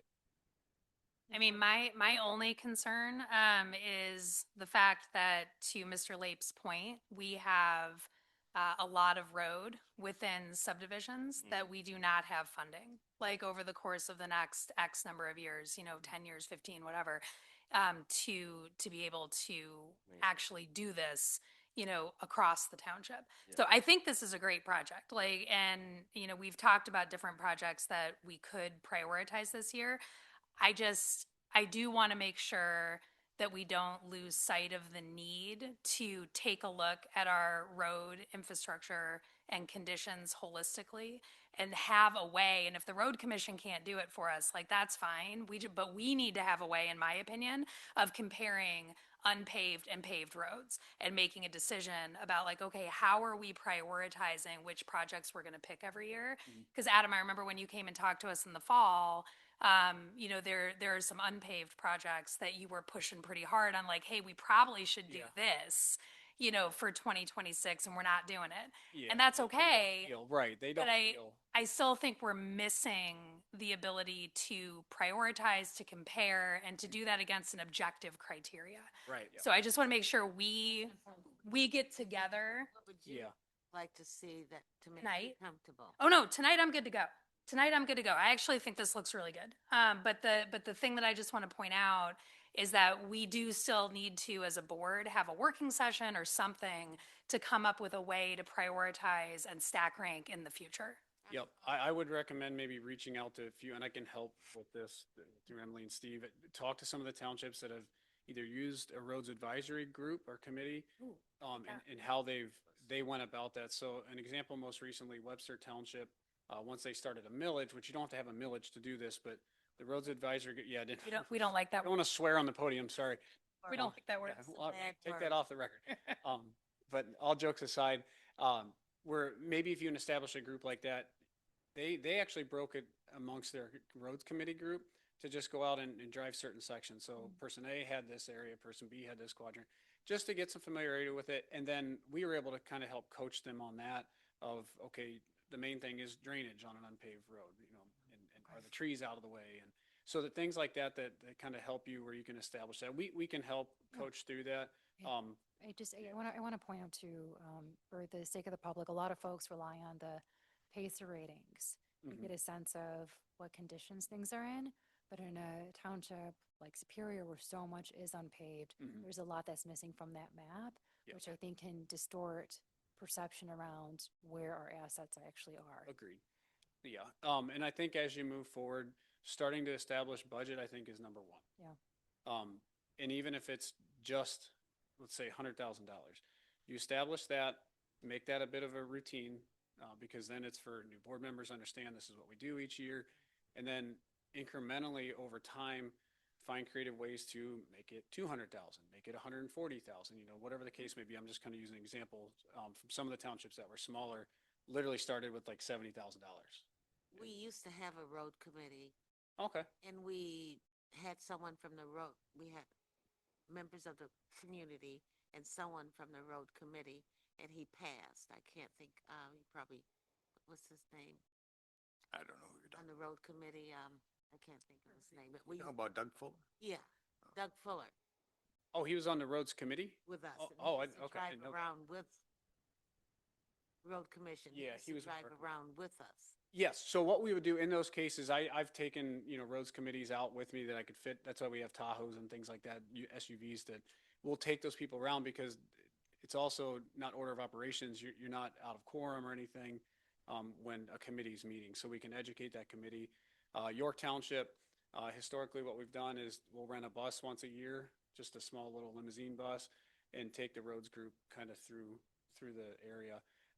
And you'll see really quickly as you educate for a year or two, next thing you know, then everybody on the group kind of understands kind of what we look for. And then they start to meet our foreman and our area superintendents help a little bit with that. So we did that, yeah. we did that for years with him. Yeah, historically that was the way of doing things. And now with different kinds of estimation and different technology, a lot of groups have went away from that, but it's easily something that we can do. We don't mind road trips. We know the Thank roads you. pretty well. Appreciate that. Well, are we ready to call the vote and to get started on Resolution 2026-19, which is the resolution approving the township's Washtenaw County Road Commission 2026 Superior Township Road Improvement Agreement for Oak Brook and Washington Square street sweeping?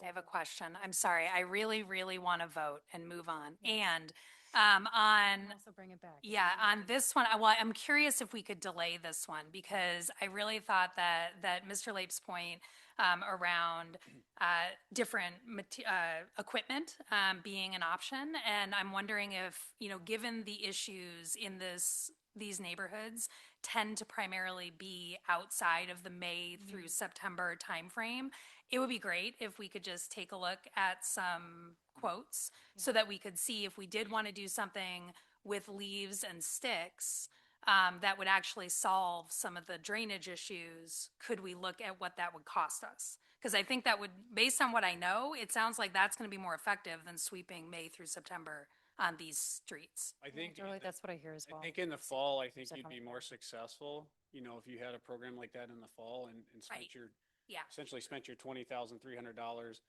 one time in October to go through, like, right before November Right.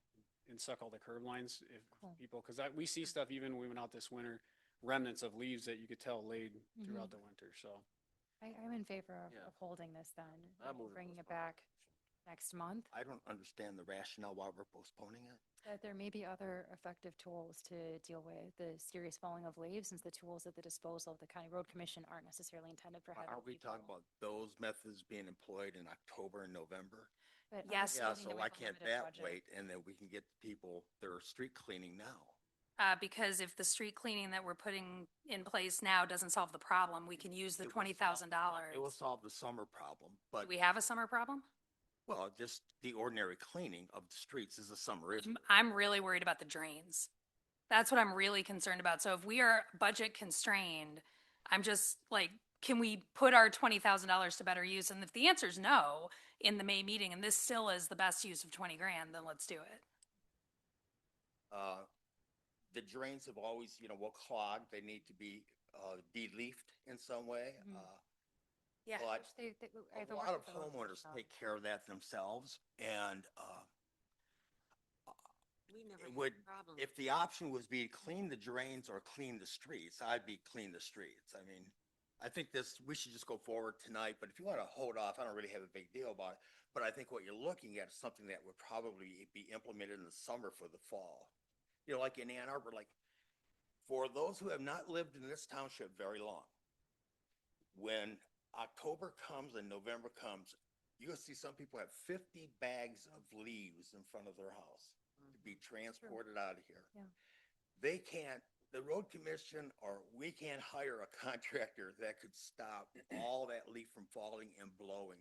Really got to count on people harvesting the leaves in their own yard. That makes the biggest difference. It doesn't I cost- guess I'm gonna want to support Ms. Devereaux. I think that we still have regular street sweeping scheduled in the interim, and that this will not affect us significantly if we just postpone a month and look at other tools. And two, I also want to flag, if there's an interest in moving forward with the proposal for Getty's Ridge in Panama, that does consume our budget for roads. And so if we're spending anything additional, catching the tone of the board, I just want to be really careful about how we're going above that amount.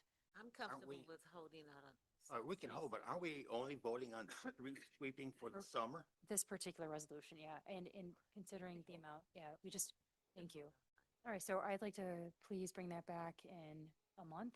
Is there any kind of motion that needs to take place? Yeah, a motion to postpone resolution 2026-19 until we receive other quotes. Wonderful. Support. All in favor? Aye. Aye. All right, Need a roll it is call vote. one is for the state of postponing. Okay, thank you. And now moving to I, which is Resolution 2026-20, which is an agreement resolution approving the township's Washtenaw County Road Commission 2026 Superior Township Agreement for Getty's Ridge in Panama. Is there a motion? So move. Support. Did you read the new title? Oh, right. Okay, What Steve sent us, okay. the new title. Sure. All right, to reiterate, it is the resolution approving the township's 2026 Washtenaw County Road Commission 2026 Superior Township Road Improvement Agreement for Getty's Ridge in Panama. Is there a motion? So moved. You did it. Yeah. Okay, with I'm the, moved it and Ken supported. wonderful. It was a new title. You had to read it again. Had to restate it. Yes, was restated. Thank you. And can we please have a roll call? Is it ready? Davis Yakine, Aye. Devereaux, Yes. Green, Yes. Lewis, McKinney, Yes. Robinson, yes, Schwartz. Okay, it's unanimous. Now moving to J, which is Resolution 2026-21. Okay.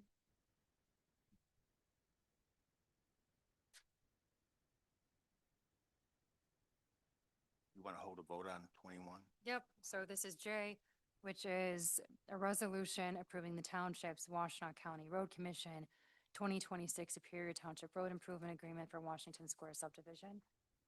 Can we please have a roll call? Been no motion. Oh, I'm sorry, Right. motion? So moved. Second. Oh, no, Dana said. And Guy. Hold off on this one. No, this is, we'll do a roll call and vote it. settle. Dabish Akine, No. Devereaux, No. Green, No. Lewis, McKinney, No, Robinson, no, Schwartz. No. Right, it is denied. Thank you, Mr. Labe. Yeah, thank you guys very much. you. I'll be in touch. Cool, thank you.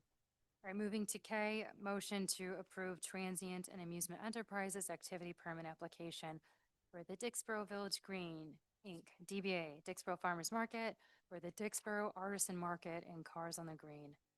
Is there a motion? so move. Second. Okay, is there a want to call the vote? All right, all in favor? Aye. Aye. Any opposed? It is unanimous. Thank you for being here. Thanks for sticking with us, Tom. Your support, thank you. Okay. Yep. Got some good vegetables for. Okay, moving to item L, which is a motion to approve transient amusement enterprises activity permit application for Willow Run Acres. Is there a motion? I'll make the motion. Second? Okay, is there any discussions? Could you tell us what it's about? Sure, this is related to the farmer's market at Willow Run Acres. Oh. Is there a want to discuss? Yeah, I have a question about I guess, the vegetables free for the residents? I mean, we talk about the residents, providing food and different things. Is it free for the residents? Not entirely, no. What's free? So we have several different things that are free, but the majority of the things are to help sustain Willow Run Acres and the Clay Hill project, so that way we can keep funding. We have a program where we have the residents can be donated a raised bed, so that way they can grow their own vegetables, so that way they have free vegetables. We normally charge the residents in the community $50 for a raised bed for the month of for the month of April, all the way into October. Okay, let me ask you this question. Let's say is there anything, let's say a resident want to farm and raise vegetables and they don't have the money. Is there some way, do you have something that they can get so they can, any kind of grant or scholarship? You have scholarships for them. So yes, so what we do is that I myself let them have a raised bed. I don't charge them. If there is a need of a resident to have a raised bed, I don't charge them. And, that is my goal, is to make sure that we fill those raised beds, so that way residents from Danbury Green, Sycamore Meadows, the Oak Brook community, they come first. That was our goal at the very beginning, is to bring and encourage residents to come across the street and grow their own vegetables for free. To having the farmers market, that is a totally different operation. You aren't actually giving vegetables to the residents. That's not the purpose, right? I'm just trying to understand, because you mentioned. So when I didn't mean to cut you off. So when we set up a proposal at the very beginning, we sit there and said that we have raised beds to rent for the residents, and anyone that cannot afford, we want them to still garden and farm also. We keep it to a customer base by their situation. If they need food, I give it to them. I'm not always there to take any type of money. I've always gave residents that came to the farmers market for the past 2 years, a lot of them from across the street, they wanted some food. I gave it to them. I didn't charge them, because I'm not in it for a profit. I'm in it for the residents to have access to food. My joy, my satisfaction is to make sure that everyone has access to fresh fruits and vegetables. I'm asking because I never understood the program. So that's why I'm asking. So you don't, I thought you grew vegetables and then you gave it away, but you're encouraging them to grow their own vegetables. Yes, ma'am. Yes, because our goal is to have access for fresh fruits and vegetables because it takes at least 4 hours if you rode the bus to go a round trip to get to the grocery store and come back. And that takes a lot of patience and a lot of time away from the families to come out and back and forth. So to have a garden, to have a farmer's market right locally, right across the street where they can just grow their own. Addition to what you're asking is that I myself, I provide seedlings. Provide seeds that if you get a raised bed or if you rent a raised bed, I donate $20 worth of free starts from anyone. I go and purchase them at Coleman's Farm Market. So I just don't look for a handout. I mean, or a hand up or hand down. I'm trying to do the best that I can so that way Any money that you make, you put it back, right back into. 100%. It's like I said, I'm not in it to make a profit. I do not want to be rich. All I want to do is to know my neighbors.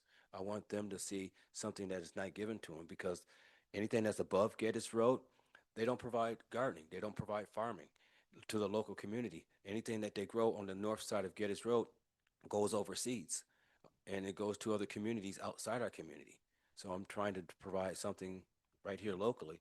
You know, I'm not taking that away from any other farmer. You know, they have their American dream to do what they want to do. Just wondering, was it working for our residents and Yep. how they benefit? Yes. That's what I'm concerned with, is how our residents are benefiting. And that's the promise that I made at the very beginning when I made the proposal that Danbury Green, Sycamore Meadows, Washington Square comes first. They get to rent their beds first because our residents comes first. How many beds can you have on that space? We were supposed to have 20. I, well, can I talk about that if you don't mind? Because I'd like to, if we could move Because- the conversation a little bit back towards the transient amusement permit.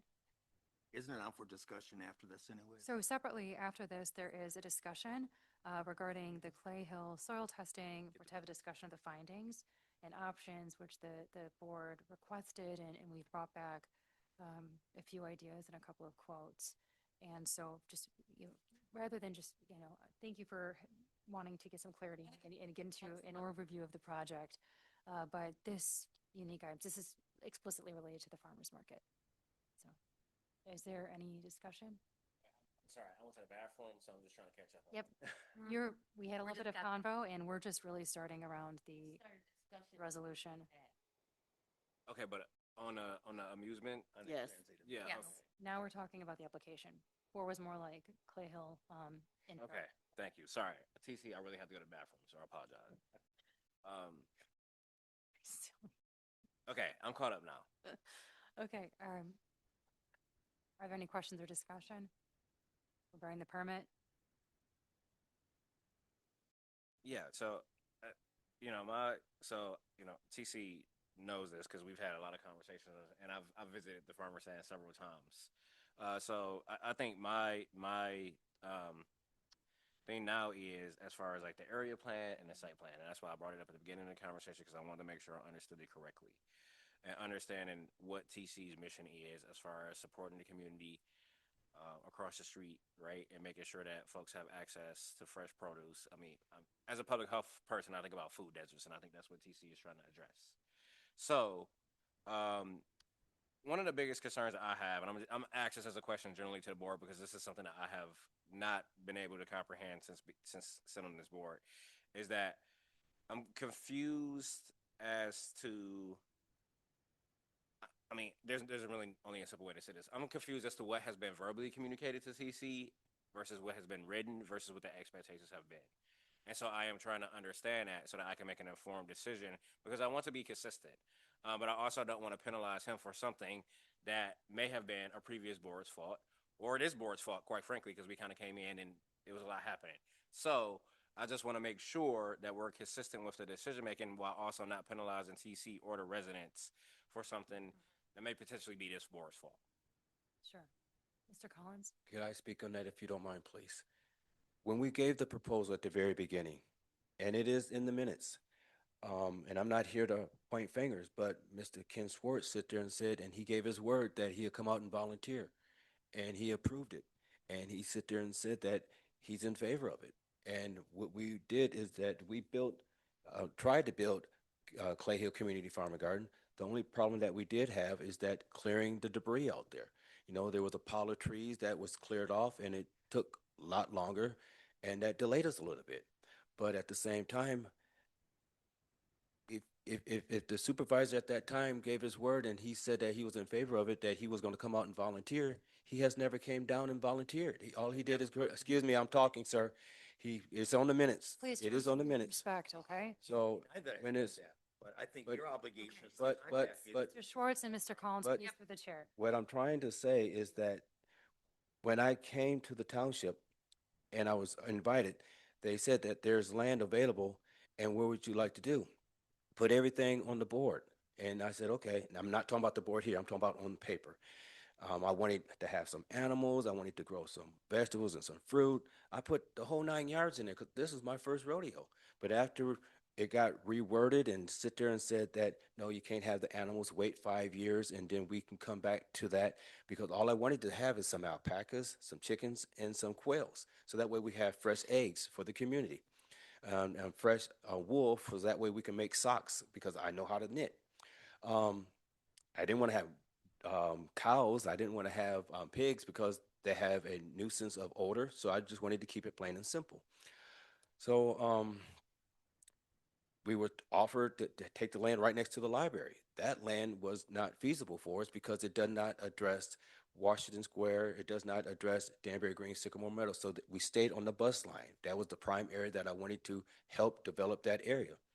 So here we are trying to put the farmer's market here, and it's been a good success. But then it came roadblocks. We couldn't get water out there, so we went and applied to Eagle. Eagle sit there and said, well, if you get water, you have to get a permit. You can either go on top of the waterway over the creek because it's federally funded land, protected land, or you can go underneath it. So we took the two options to go above it or below it, at least 12 inches below the water line. That was okay, but then the health department sit there said that the land is contaminated on the far side, that you had to be 200 feet away. So we measured it out. We ended up being 210 feet away. That was an obstacle because we couldn't get electricity out there. But there's a telephone pole that's on the MacArthur Harris Road side, but it's a dead line. So that cost us about over $40,000 to bring that up to code. We don't have that funding. We've obtained ARPA funding, not the township funding, because all this was hinged on ARPA funding. So we applied for permits. We sketched. Our middle person that we work with is Juan. Juan goes to the township. We navigate back and forth. So that way we know what we are being complied with and not compliant. It was told to us that we cannot do any construction on the south portion. The only thing that we could do is that we can build raised beds for the residents to have raised beds to garden in above the soil. We can also have a shipping container to house our tools and our equipment in there, and we can paint that. We can also use composting, light composting, which we applied for several different grants for, and we received 3 different grants, a total of over $185,000 to do light composting. But we cannot drill into the ground because that's not what the site plan is not approved for or the aerial plan approved for. They sit there and told us, the prior administration, that if we do any construction, putting anything permanent in the ground, it has to be approved. But they did approve that we put anything above the ground that can be taken down temporarily within a day's notice. So that's why we have the composting on the south side of MacArthur and Harris, so that way we can disassemble it at a moment's notice because we didn't put anything that's permanent in the ground. We put a shipping container for our tools and our shed stuff that can go in there, and we put a lock on there. Our fence has been stolen. Our equipment has been stolen. I've asked repeatedly for the past 4 years, can we please just put up a fence? Can we put up a gate to keep the residents or outside people to coming taking our stuff? I never asked the township for a nickel for reimbursement. I'm taking a loss. Here I am today, trying to ask for a permit to sell produce. For 3 years, I've been selling produce. Everything's been fine. I've had the prior board and this board come by and support us. It's great. But now I can't even sell produce. I got $3,000 worth of live plants, rootstock, and seeds ready to sell to the public. But I have to wait again. But yet Coleman's Farm Market is down the street.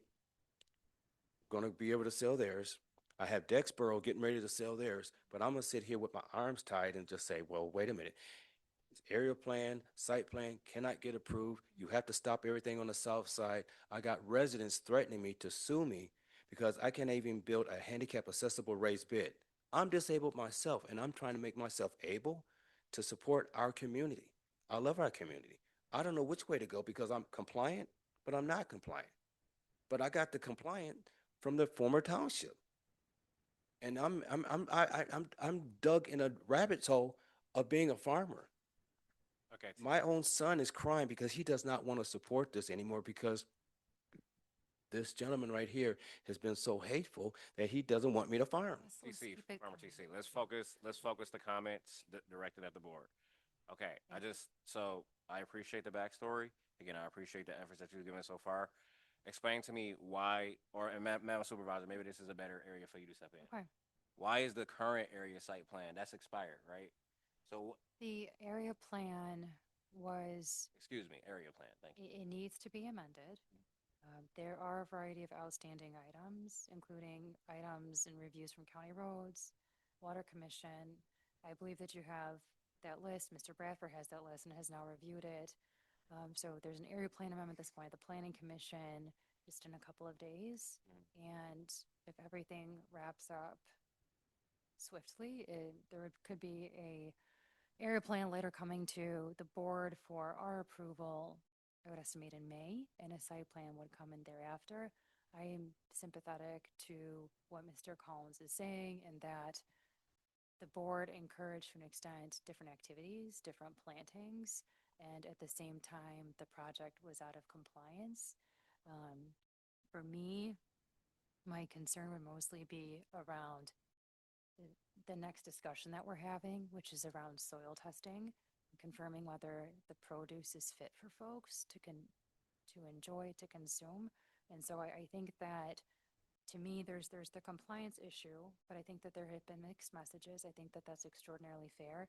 But my main concern, and this goes back to public health as well, is about the soil testing. Sure. And so that's something I frankly would want to deal with first. Second question, TC, is the produce that you're selling at the farm stand, that's not produced out of the Clay Hill. That's not like the site. That's not farm. You're not selling Where's the sourcing? produce that you grow at the site, right? It's external. I'm glad you asked that because at the very beginning, when I made the proposal, I told the board the previous board, that I will be outsourcing produce until we get our produce online. When our produce gets online, I will shift away from outsourcing and sell locally. And I want other farmers that's local to sell their produce. Okay. That's how it's always been.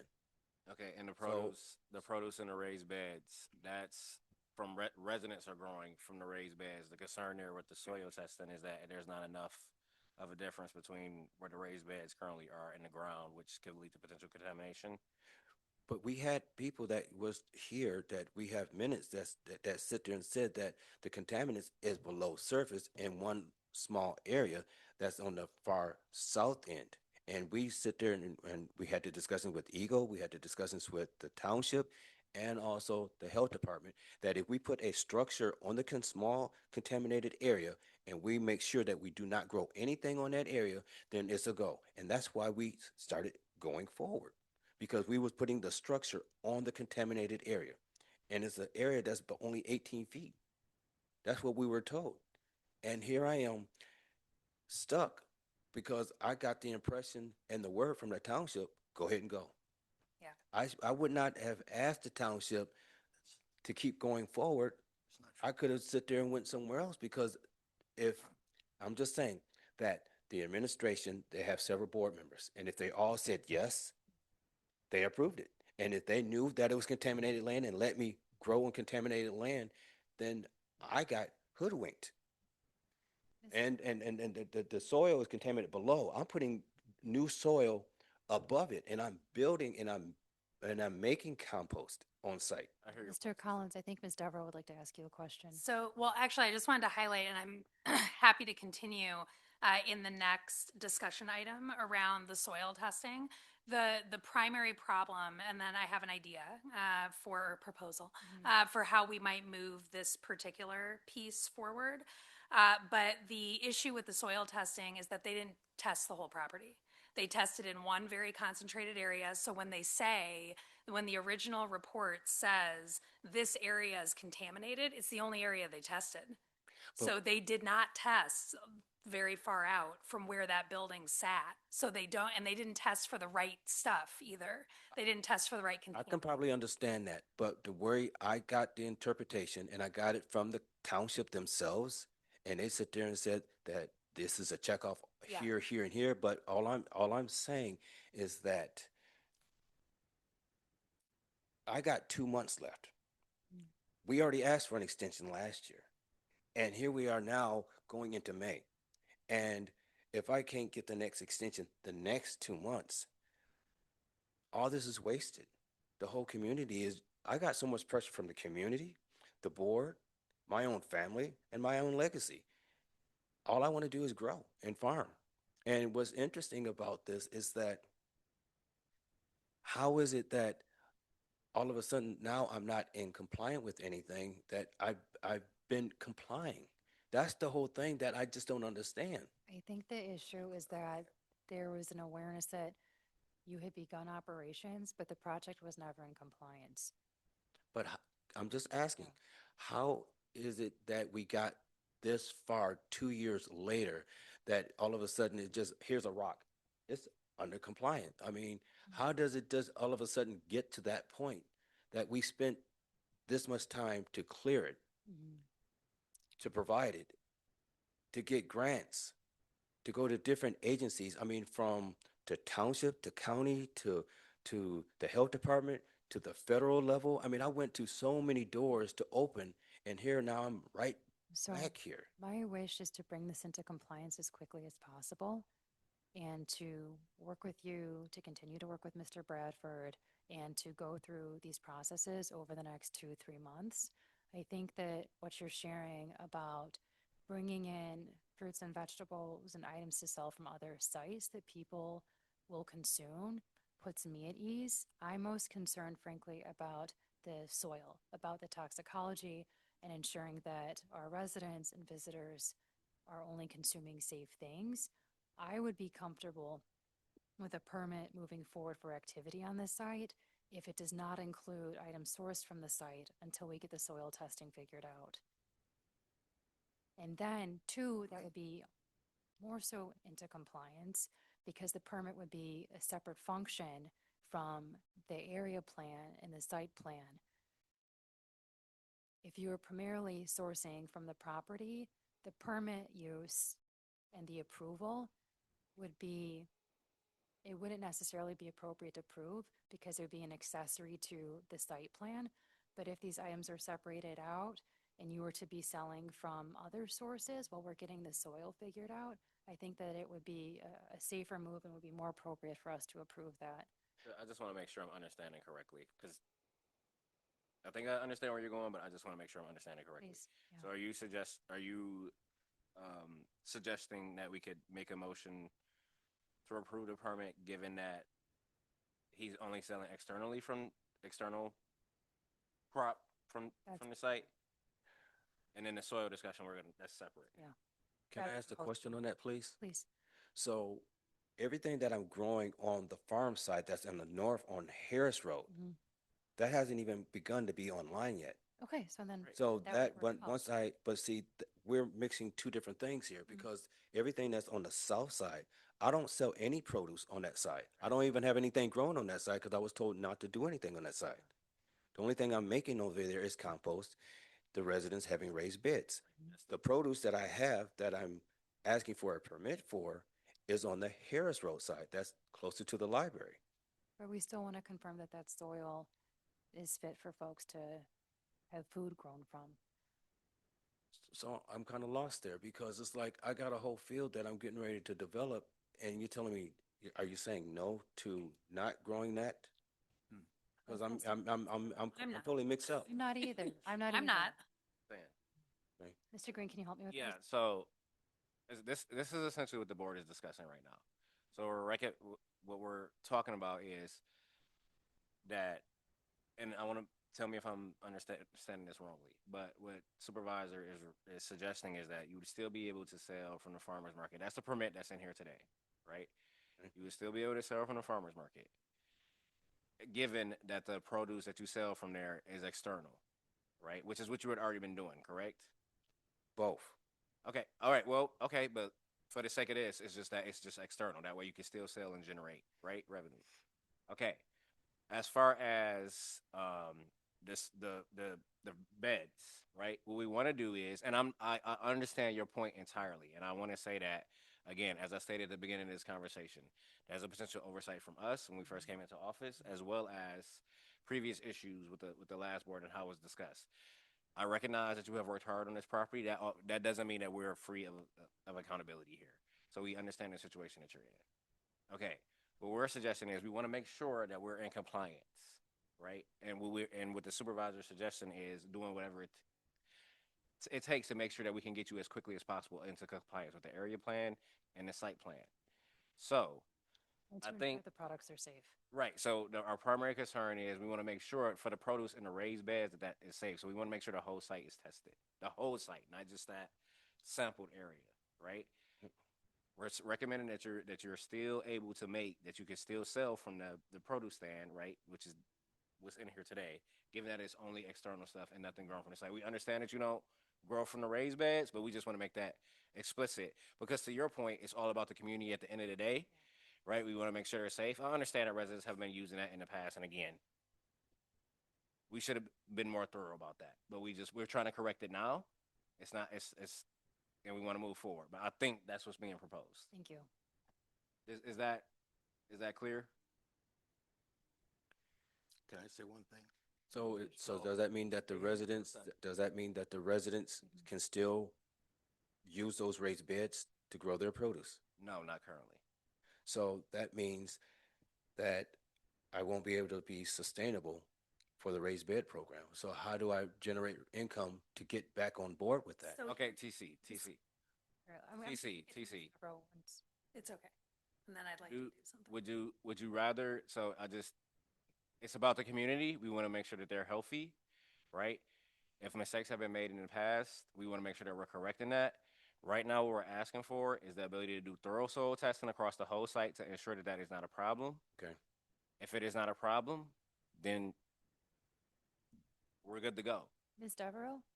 So what I would suggest is that I personally would not feel the need, even as we are completing the soil testing, to stop residents from planting those beds. Okay. And the reason is because, and now it is a risk, like if we get the soil testing back and it's bad news, then that's something that we're going to have to take action on. But it is a really critical time for gardening, farming, like getting your plants in the ground, getting your seeds in the ground. And so as long as people aren't consuming things from those beds, and as long as we understand that if the results come back negative, like if they come back positive and we find chemical compounds that we're uncomfortable with and that we need to take mitigating action on, that it might be wasted effort. It's possible that it would be wasted effort. I'm choosing to believe that it won't be and it's going to be fine. But we do need to verify that the soil is safe. So personally, I don't see a need to stop people from planting unless, because they're not digging in the contaminated dirt. No. They're digging in dirt that's on top, that's in the raised beds. I don't see, as long as they're not consuming anything off of that site until we get the soil testing done, which we have good proposals on the table that we're going to be considering tonight, I don't see a reason not to let people plant. I agree with that. I feel comfortable with that as well. Because you got 3 months. Well, Yes, it would just it's got to put the grow. season, You know, if so it comes back. we've got time to do the soil testing. Comes back that you say, hey, we understand you planted this, but you can't consume it. Sorry. That sucks. It's a risk. That is a possibility. But if we test and then we find out, oh, actually nothing was Still wrong, Yeah. then they just missed their season for no reason. Right. I agree. Mr. We're, Short? we're not considering doing soil testing on the north property, are we? We are. We're talking about doing the whole thing. Where he's already planted? We're talking about doing the whole thing. Well, historically, that So- was a forest for And- 50 years. Yep. Can I suggest though, because we are conflating two different items on the agenda, can we take action on the permit application and then we can move on to talking about soil testing? I think they're related though. They are, yeah, I just want to, Just confirming that I am comfortable with the permit so long as what's soil's there until we get the soil test back is only from external sources. I think the board agrees with that. and soil testing should be, I mean, we have three good proposals on the table. So I think that, and two that seem very doable. So I think we should be able to move forward before anything on that property is ready to be consumed. Mr. Schwartz? You know, I keep hearing the word non-compliance bandied about, but you know, there's really neither non-compliance nor compliance in this case. I don't, you think you're really out of compliance with anything except the, zoning ordinance requires after a area plan is approved is to go through the preliminary and final site plan process before anything can be done on the site. Well, that's kind of been breached, but it's been kind of small peanuts anyways.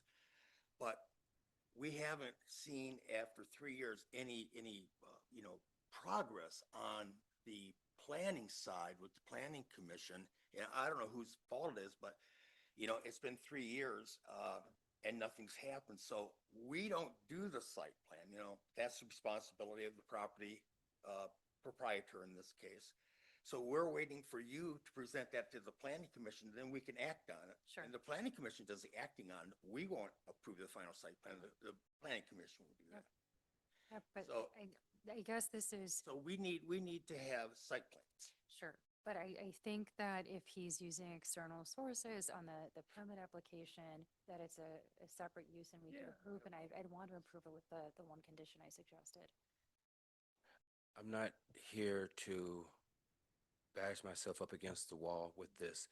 Yes, it has been 3 years, but the first 18 months, we've asked the land to be cleared off.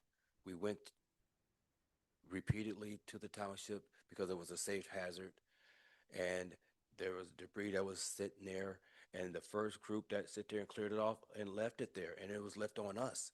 And they came back another 8 months later to clear it off again. So yeah, it was 3 years, but I can't be penalized for something that, And that if the township outsourced a group to sit there and clear off the land and they had to do it twice out of 18 months, out of 3 years, get the numbers right. Because I can't be sitting there blamed for I- 18 months. That's not fair, man. That is not Thank fair you. for Thank me. you for That hurts. sharing that. But that hurts though, because that's on the record that for 3 years I haven't been doing anything. For 3 years, I've been out there in that field from no matter if it was rain, no matter if it's snow, or if it's just a regular day, I've been out there. DC, Thank you. I recognize, I drive past that site every day. I recognize all the hard work that you've put into it. Please know that I know that you have worked hard on that site. So my wish is I'd like to call the vote, but I would like a verbal that until we get the soil testing back, which is what I'm concerned about, that only external sources will be sold from. And my hope is that we can get the soil testing back in the next month. Usually it's somewhere between kind of 45 and 60 days. But based on what you're growing, TC, I think that should be fine, right? Like if you can't sell anything from the site for 45 days, Yeah, that should be okay, Then right? I think Yeah, that that's one no problem. agreement, that until the testing comes back, we'll rely on external sources for the sales. Right, I'd like to please call the vote with that condition. yes. Now let's do it. Sure, we are voting on the permit application for amusement enterprise activities. And I've requested Mr. Collins as a condition, at least verbally, if this is approved tonight, to promise to only sell from external sources until we get the soil results back. So I agree. Yeah, I agree with that. I Thank you. mean, that's, let's call the vote. So do we need to amend anything? He's given me a verbal that I'm Okay, comfortable okay, with, and we great. can move forward with the application. It's a motion, so just make the motion. Okay, voice vote? All right, all in favor? Aye. Any opposed? Right, it's unanimous. Thank you, Mr. Collins. thank you. Moving to discussion, item 12. Yes, Mr. Collins. I still would like to discuss about the blight issue because you told me that I could wait for that one. Okay. So can I Okay. please talk about that? Is that related to the soil testing? You want to bring this up now? It could possibly Okay, be, please. because it was brought up at the last meeting that I have a blighted area. There's right across the street, there's Priority Waste. The truck comes over there, picks Waste up the management. Waste Management. Okay, thank you. Waste Management pick up the trash, puts it on the back of the truck. Sometimes the trash just stays on the top. They drive off and it flies off. There was a couple of times that a couple of residents put their trash on top of their vehicle and they drive off. I've been getting phone calls to go out there and pick up the trash. I drop what I do and I pick it up. I've seen beer cans, I've seen bottles, I've seen glass, I've seen soiled diapers, and I pick it up. No, it's not my responsibility, but it is my responsibility because that's my community. So I do my best to go out there and pick it up. But when I'm being told that I have a blighted area, like I said, I've asked the township quite a few times, can I just put up a simple gate to keep people from driving in? I got Washtenaw County Police over there sitting in the parking lot. I got the ambulance. When there's an emergency, they have the yellow tape and they got the rubber purple gloves and they drop them right on the ground. I don't want to pick up. I don't know what type of stuff that's on the gloves, but I pick it up. I don't complain to Huron Valley about picking up your gloves. I don't talk to Washtenaw County about pick up the yellow tape, but I pick it up and I keep it moving. So I'm picking up hazardous material, but I never complained. Okay.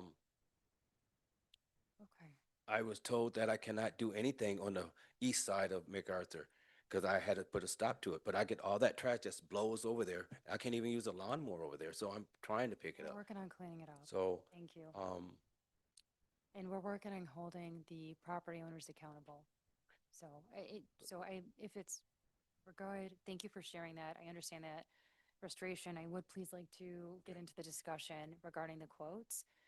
And also know something that was passed out at the table from Michigan State University, agreeing to work with us and do an analysis to project manage. Soil testing would be comprehensive. It wouldn't just be PFAS, which I know was a partial concern. And the estimated testing costs while working through their vendor would be about $5,000, and working on tightening up a timeline with their team. And the quotes that came from private contractors, private vendors were everywhere from 25,000 to 50,000 and up, which I thought was pretty astonishing. So I'd most like to direct everyone's attention to the document passed out at the table and field any questions and think about a path forward.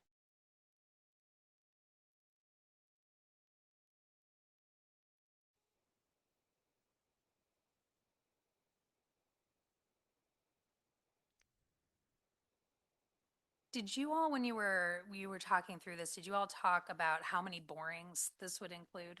Like up to how many? I don't have that. Okay. I can get that. That'd be great. The original testing that we did was 9 borings in a pretty concentrated area. The other quotes that we got were up to 20 borings, and depth of at least 2 feet. So it'd be great to understand like how many this would include. But this would be great. Yeah. Like, and it sounds like they're talking about, heavy metals that would include lead, which is a concern, and then just related contaminants. It'd be great if they could get us some documentation. Obviously, the faster, the better. Yes, of course. That would include kind of the list of especially asbestos, because we don't have a complete property history of how that building was torn down. And that's something that does concern me because it was pretty common to demo a building and not do abatement at the time that building came down. And the building was built in 1972, which is prior to the lead and asbestos bans in the US. So lead and asbestos, and then just getting a list from them on what exactly they're testing for, because that was the problem with the other tests, is that they didn't test for a large enough suite of compounds. And that's a problem. Yeah. They just knocked it down, I can tell you. Pardon me? How fast can they move forward I'm trying on to this? get Do you have it. another meeting? Yeah. Okay. Another phone call, another meeting. I'm trying to establish a timeline. Okay. And push this as quickly as possible, but I think that this is our most viable option. Yeah, that would be great. The last quick thing that I'll just throw in there, and then I'll yield to Trustee Green, is that, Michigan State, given the lack of standards in the state of Michigan, when it comes to soil contamination for agricultural purposes, which our state is really lacking when it comes to having standards. Michigan State, I feel more comfortable with having them do this than probably any other entity. So I was really glad that you guys went and sought this out. Thank you. I don't have the expertise that Trustee Devereaux does, so I'm just gonna stick to my layman's language and focus on costs. One, trying to make sure that we keep the costs as low as possible for ourselves and as well for Mr. Collins. I mean, obviously, option two, based on my understanding, is overly comprehensive, and also would cost $57,000, or on the low end, $57,000. On the high end, over $100,000. So I think that's a hard no. And then option one, providing a baseline, which again, based on my conversations with Trustee Devereaux, would kind of be more about what we would need for this current situation. But again, given the proposal that's here in front of us by MSU, one of them, being a local, or not a local university, they also had the wrong colors, but that's okay. That's perfect. But with them being a great university here in Michigan, I think that's a great partnership for us to utilize. I just want to make sure I'm understanding correctly, because it says are they separating the services and expertise as pro bono and a testing costing $5,000? The way I've gathered this, and this is a synopsis of a conversation, this isn't a hard proposal. Okay. They are willing to come out, do the boring, to do all of the project management, to advise on what the testing looks like. And then we have the opportunities at a lower cost to go through one of their vendors, and they estimate that the actual chemical testing and review would be about $5,000. Our cost? Yeah.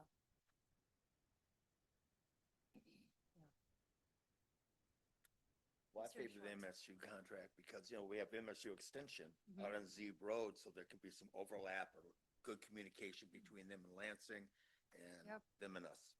Yeah, I understand that one of the gentlemen that's running point on these projects through MSU was the head of a PFAS commission under Governor Whitmer. So they're experts in this space for sure. And going broader than PFAS. Do we need to do anything this evening? So given how what I was thinking. time sensitive this is, They give me an authorization to pursue this. and just from a cost perspective, I want to make sure that if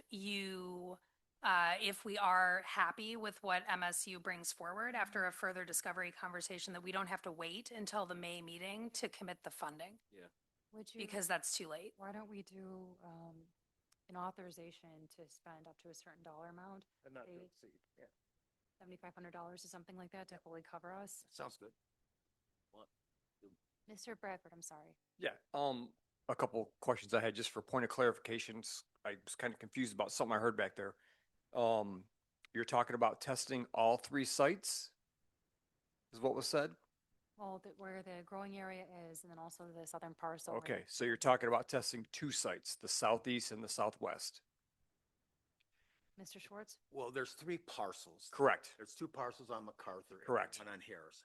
My understanding and what I heard was that all 3 parcels would be tested with. That's what I thought I heard as well. Right. So that's what I would recommend, just because the original testing did not test for the correct compounds. So Is that what this contract assumed was? It 3 parcels? covered what was discussed in the previous board meeting. So you're talking testing the north site as well, the Harris Road site, Yes, across the creek. yes. Okay. Second, point of information, after you do this testing, if anything is found and if they test in the same area that they already did or near there, they're going to find the same thing they found in that site, correct? Well, no, they won't find the same thing because they didn't test for the full suite of potential contaminants. So I don't think there's a reason, and that's why I'd love to see before MSU moves forward. It would be, if I can be helpful, it would be great to take a look at what they're actually going to test for. Because I wouldn't bother testing for VOCs in the area that we already tested, because we already found them. Yeah. Like, we know they're there. Yeah. But we didn't test for asbestos. We didn't test for lead. We didn't test for 1,4-dioxane. So we have, or PFAS. So we have a whole list of compounts Yeah. that we Yep. didn't test for. Correct. So if any of those things are found in that, especially in that concentrated site where the building was at, or where the old utility shed was at, it's not where any growing is going on, but if things are folded in those in those areas, now you're not stopping at your 8,000 or whatever. Now you're looking at, now you need a written due care plan. So just so you're aware of that doing one thing triggers I mean, this is going to be ESA 1. It's going to trigger, it may trigger an ESA 2, which will then trigger a due care plan. Yeah. So I think so everybody's aware of that I don't want later on, you know, you guys to be surprised that we thought we did this test, and if something was found in one of those areas, you're going to need a plan for the whole site. So Right. And the thing is that, you know, given the history of the site, being the dry cleaner, the biggest concern that I have is 1,4-dioxane, and whether given the intended usage of that site that's already been tested, because it aerosolizes. And so if it's in the soil, it's in the air. And so having people over there, like working or, you know, buying from, you know, a farm stand or whatever the intended purpose ends up being once we get the site plan and we know we review that, there could be health concerns just from being in the area. So I do think, I personally think it's important for us to know what the potential contamination is across the entire site. okay, I just No, when I heard all three parcels, that kind of made me think that, you know, why are we all of a sudden across the creek? So I just want to confirm that that's what was said. I think the big concern, and it's probably fine across the creek, and it would be helpful to understand from them like what that pricing breakdown, especially since they're giving it to us for free, like how many borings are we talking about? But making sure anywhere where we are planting food, it's just good best practice to test the soil and make sure it's okay before you start planting. Yeah. Yeah. Okay. So considering that this is a loose document right now, there's no resolution, I'd like to defer to the clerk's office the best way to get an authorization to move forward up to a certain dollar amount, so this doesn't have to wait a month. I'm sorry, what was it? Yeah, just, we can. Want a motion? We can make a motion. Okay. All right, I'd like to motion an authorization to work with Michigan State University on a review and testing of the sites associated with Clay Hill Farm, and have it not to exceed $7,500. Second. All right, roll call, please. Devereaux, Yes. Deborah Jackheim, Aye. Green, Yes. Lewis, McKinney, No. Robinson, yes, Schwartz, Yes. Thank you. Okay, going to bills for payment and record of disbursements. Is there a motion? So moved? Second. Do we have a roll call? Deborah Jackheim, Aye. Devereaux, Yes. Green, Yes. Lewis, McKinney, Robinson, yes, Schwartz, Yes.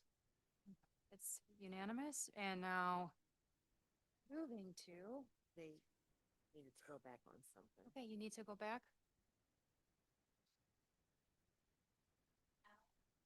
What is L? Just to approve the enterprise. Oh, it's the permit? Okay. Oh, yes, bills for payment and record of disbursements, including applied. No, Oh, L. L. The Clay Hills. That's the Clay Hill. Oh, I'm sorry. Okay. to get clarification. Yeah, that was a motion to approve transient and amusement enterprises activity permit application, and we didn't amend it. We accepted a verbal response from Mr. Collins.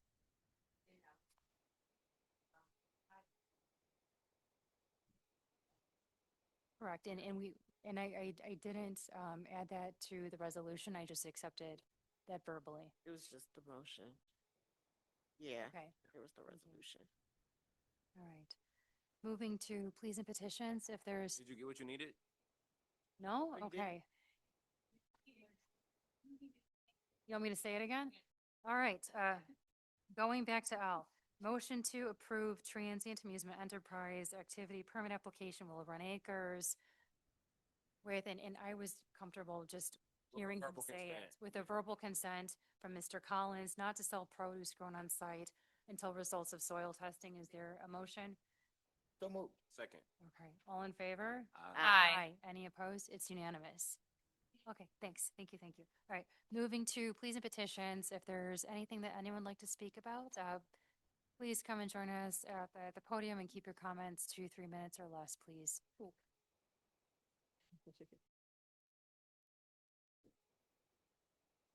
Good evening. Hello. I'm Martha Kern Beaupre. I live on Sheffield Drive and I'm one of the park commissioners. I'm speaking tonight about two items. One, Saturday is Kite and Rocket Day, so 11 a.m. to 2 p.m. in Fireman's Park. Every child gets their own kite. You can assemble it, fly it, and take it home. There'll be a picnic lunch, and the rockets are all bicycle pump powered, so nobody gets hurt, and we just reuse them. So that's the fun part. The other reason I'm up here, I submitted a memo.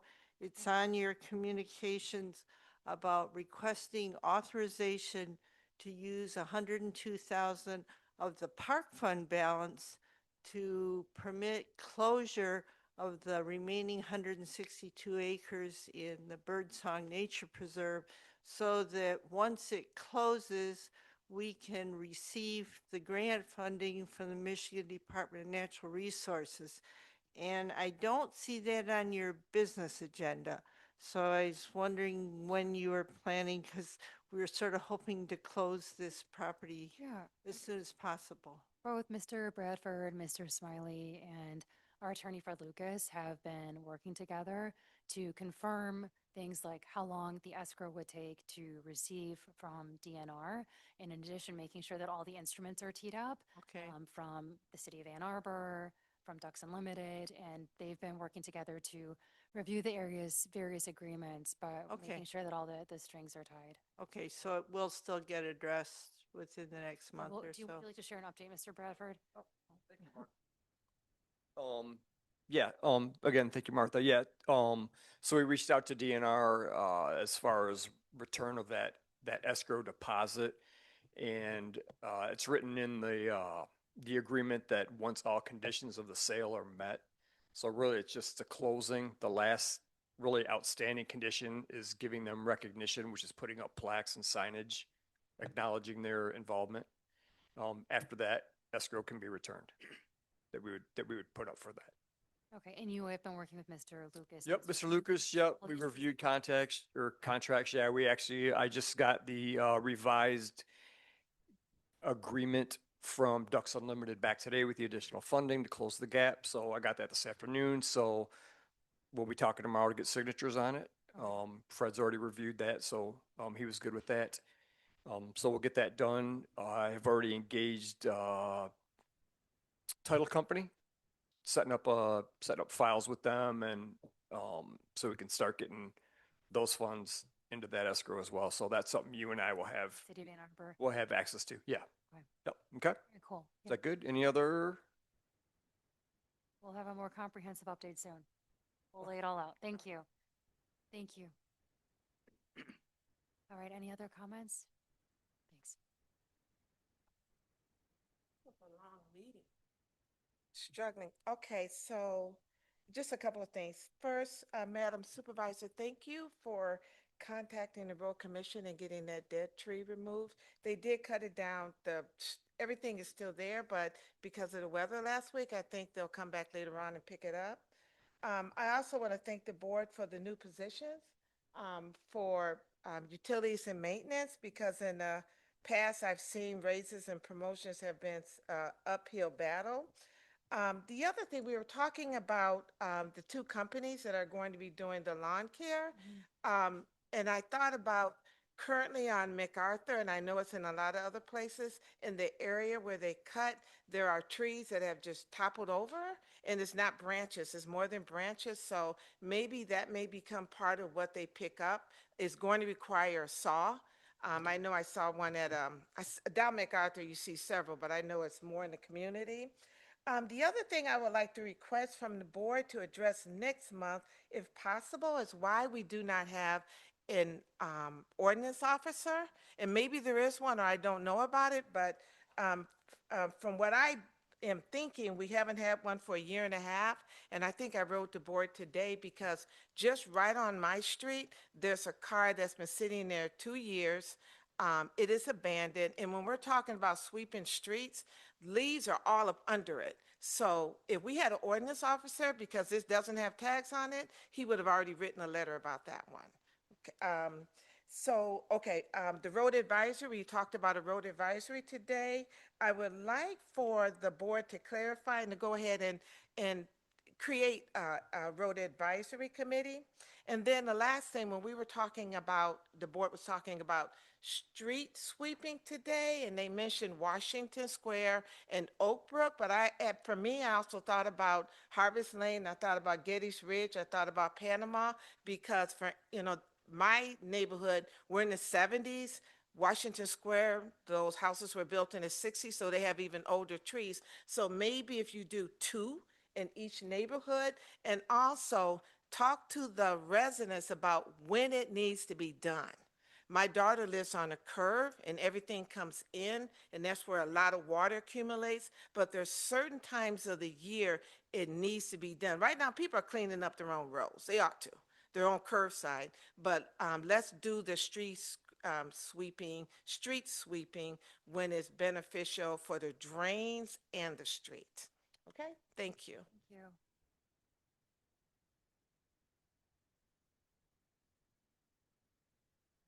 I'm back again, and I know you guys miss me. I just want to let the community know that I've been accepted to teach Ypsilanti Community Schools gardening and farming for Holmes Elementary School, the 2nd grade to 5th grade, and also Henry Ford Early Learning Center from preschool to 1st grade. That's a total of 600 kids. So I just wanted to share that with you because that's a milestone to actually provide education for gardening and farming. It goes from 7 different courses, from garden safety, how to hold a garden tool, to identifying the weather, to cold crops, hot crops, seed preservation, harvesting, composting, and vermicomposting. It's very important for me to share that with you because I just don't do it at Clay Hill or at Apple Ridge or in Detroit. I'm pretty much in many different communities. So yes, it is 600 kids for 2 schools, and then coming next year it will be 4 schools. So it will be more kids online to learn about gardening and farming, where they can learn about their food, where it comes from. Second of all, I want to let you know that hummingbirds are now in the area. Please put out your hummingbird feeders if you do have any. If you cannot afford one, go down to the local dollar store. They have them on sale for $1.26. It's 3 parts water, 1 cup of sugar, and change it regularly so they don't get any disease. Treat our hummingbirds with care because they fly 23 miles a day, and they come specifically for Superior Township because they love our community. They travel from the South Central America, and they make their journey all the way up here, and they go far north to Upper Peninsula. So I just wanted to share that with you because I'm not just a gardener or a farmer. I'm pretty much an all-around nature guy myself. So thank you. Thank you.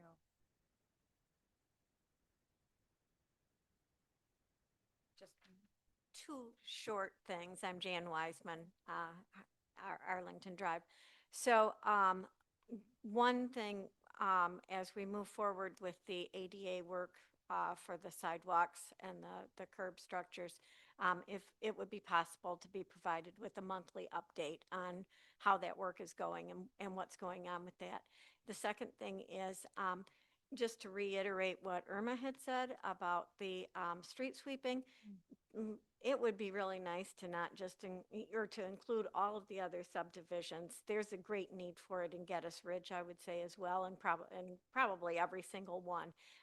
And if there was additional leaf and stick pickup or whatever, it's really needed, especially in the fall. So Thank that's you. it.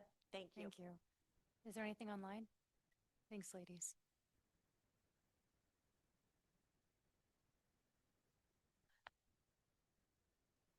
This message is from Ramona Parker Muhammad. It says, to have residents ignored when they are speaking is a direct reflection of the perceived entitlement and proven incompetency of Trustee Swartz and Trustee McKinney, but I will not be silenced. Thank you. Thank you, everyone, for their comments. And just based on resident feedback, just want to clarify a couple things. If there are cars out there that are abandoned, I consistently work on ordinance enforcement, so as our building inspector, please tell me, and we will get the county sheriff out there and we will get that towed. Two, as it relates to where the street sweeping was, my understanding in conversations with county roads is that we focused it on where there's significant flooding for flooding prevention.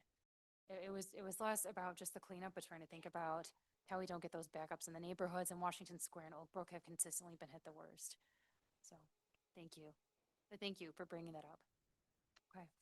If there is there a second? Second. All in favor?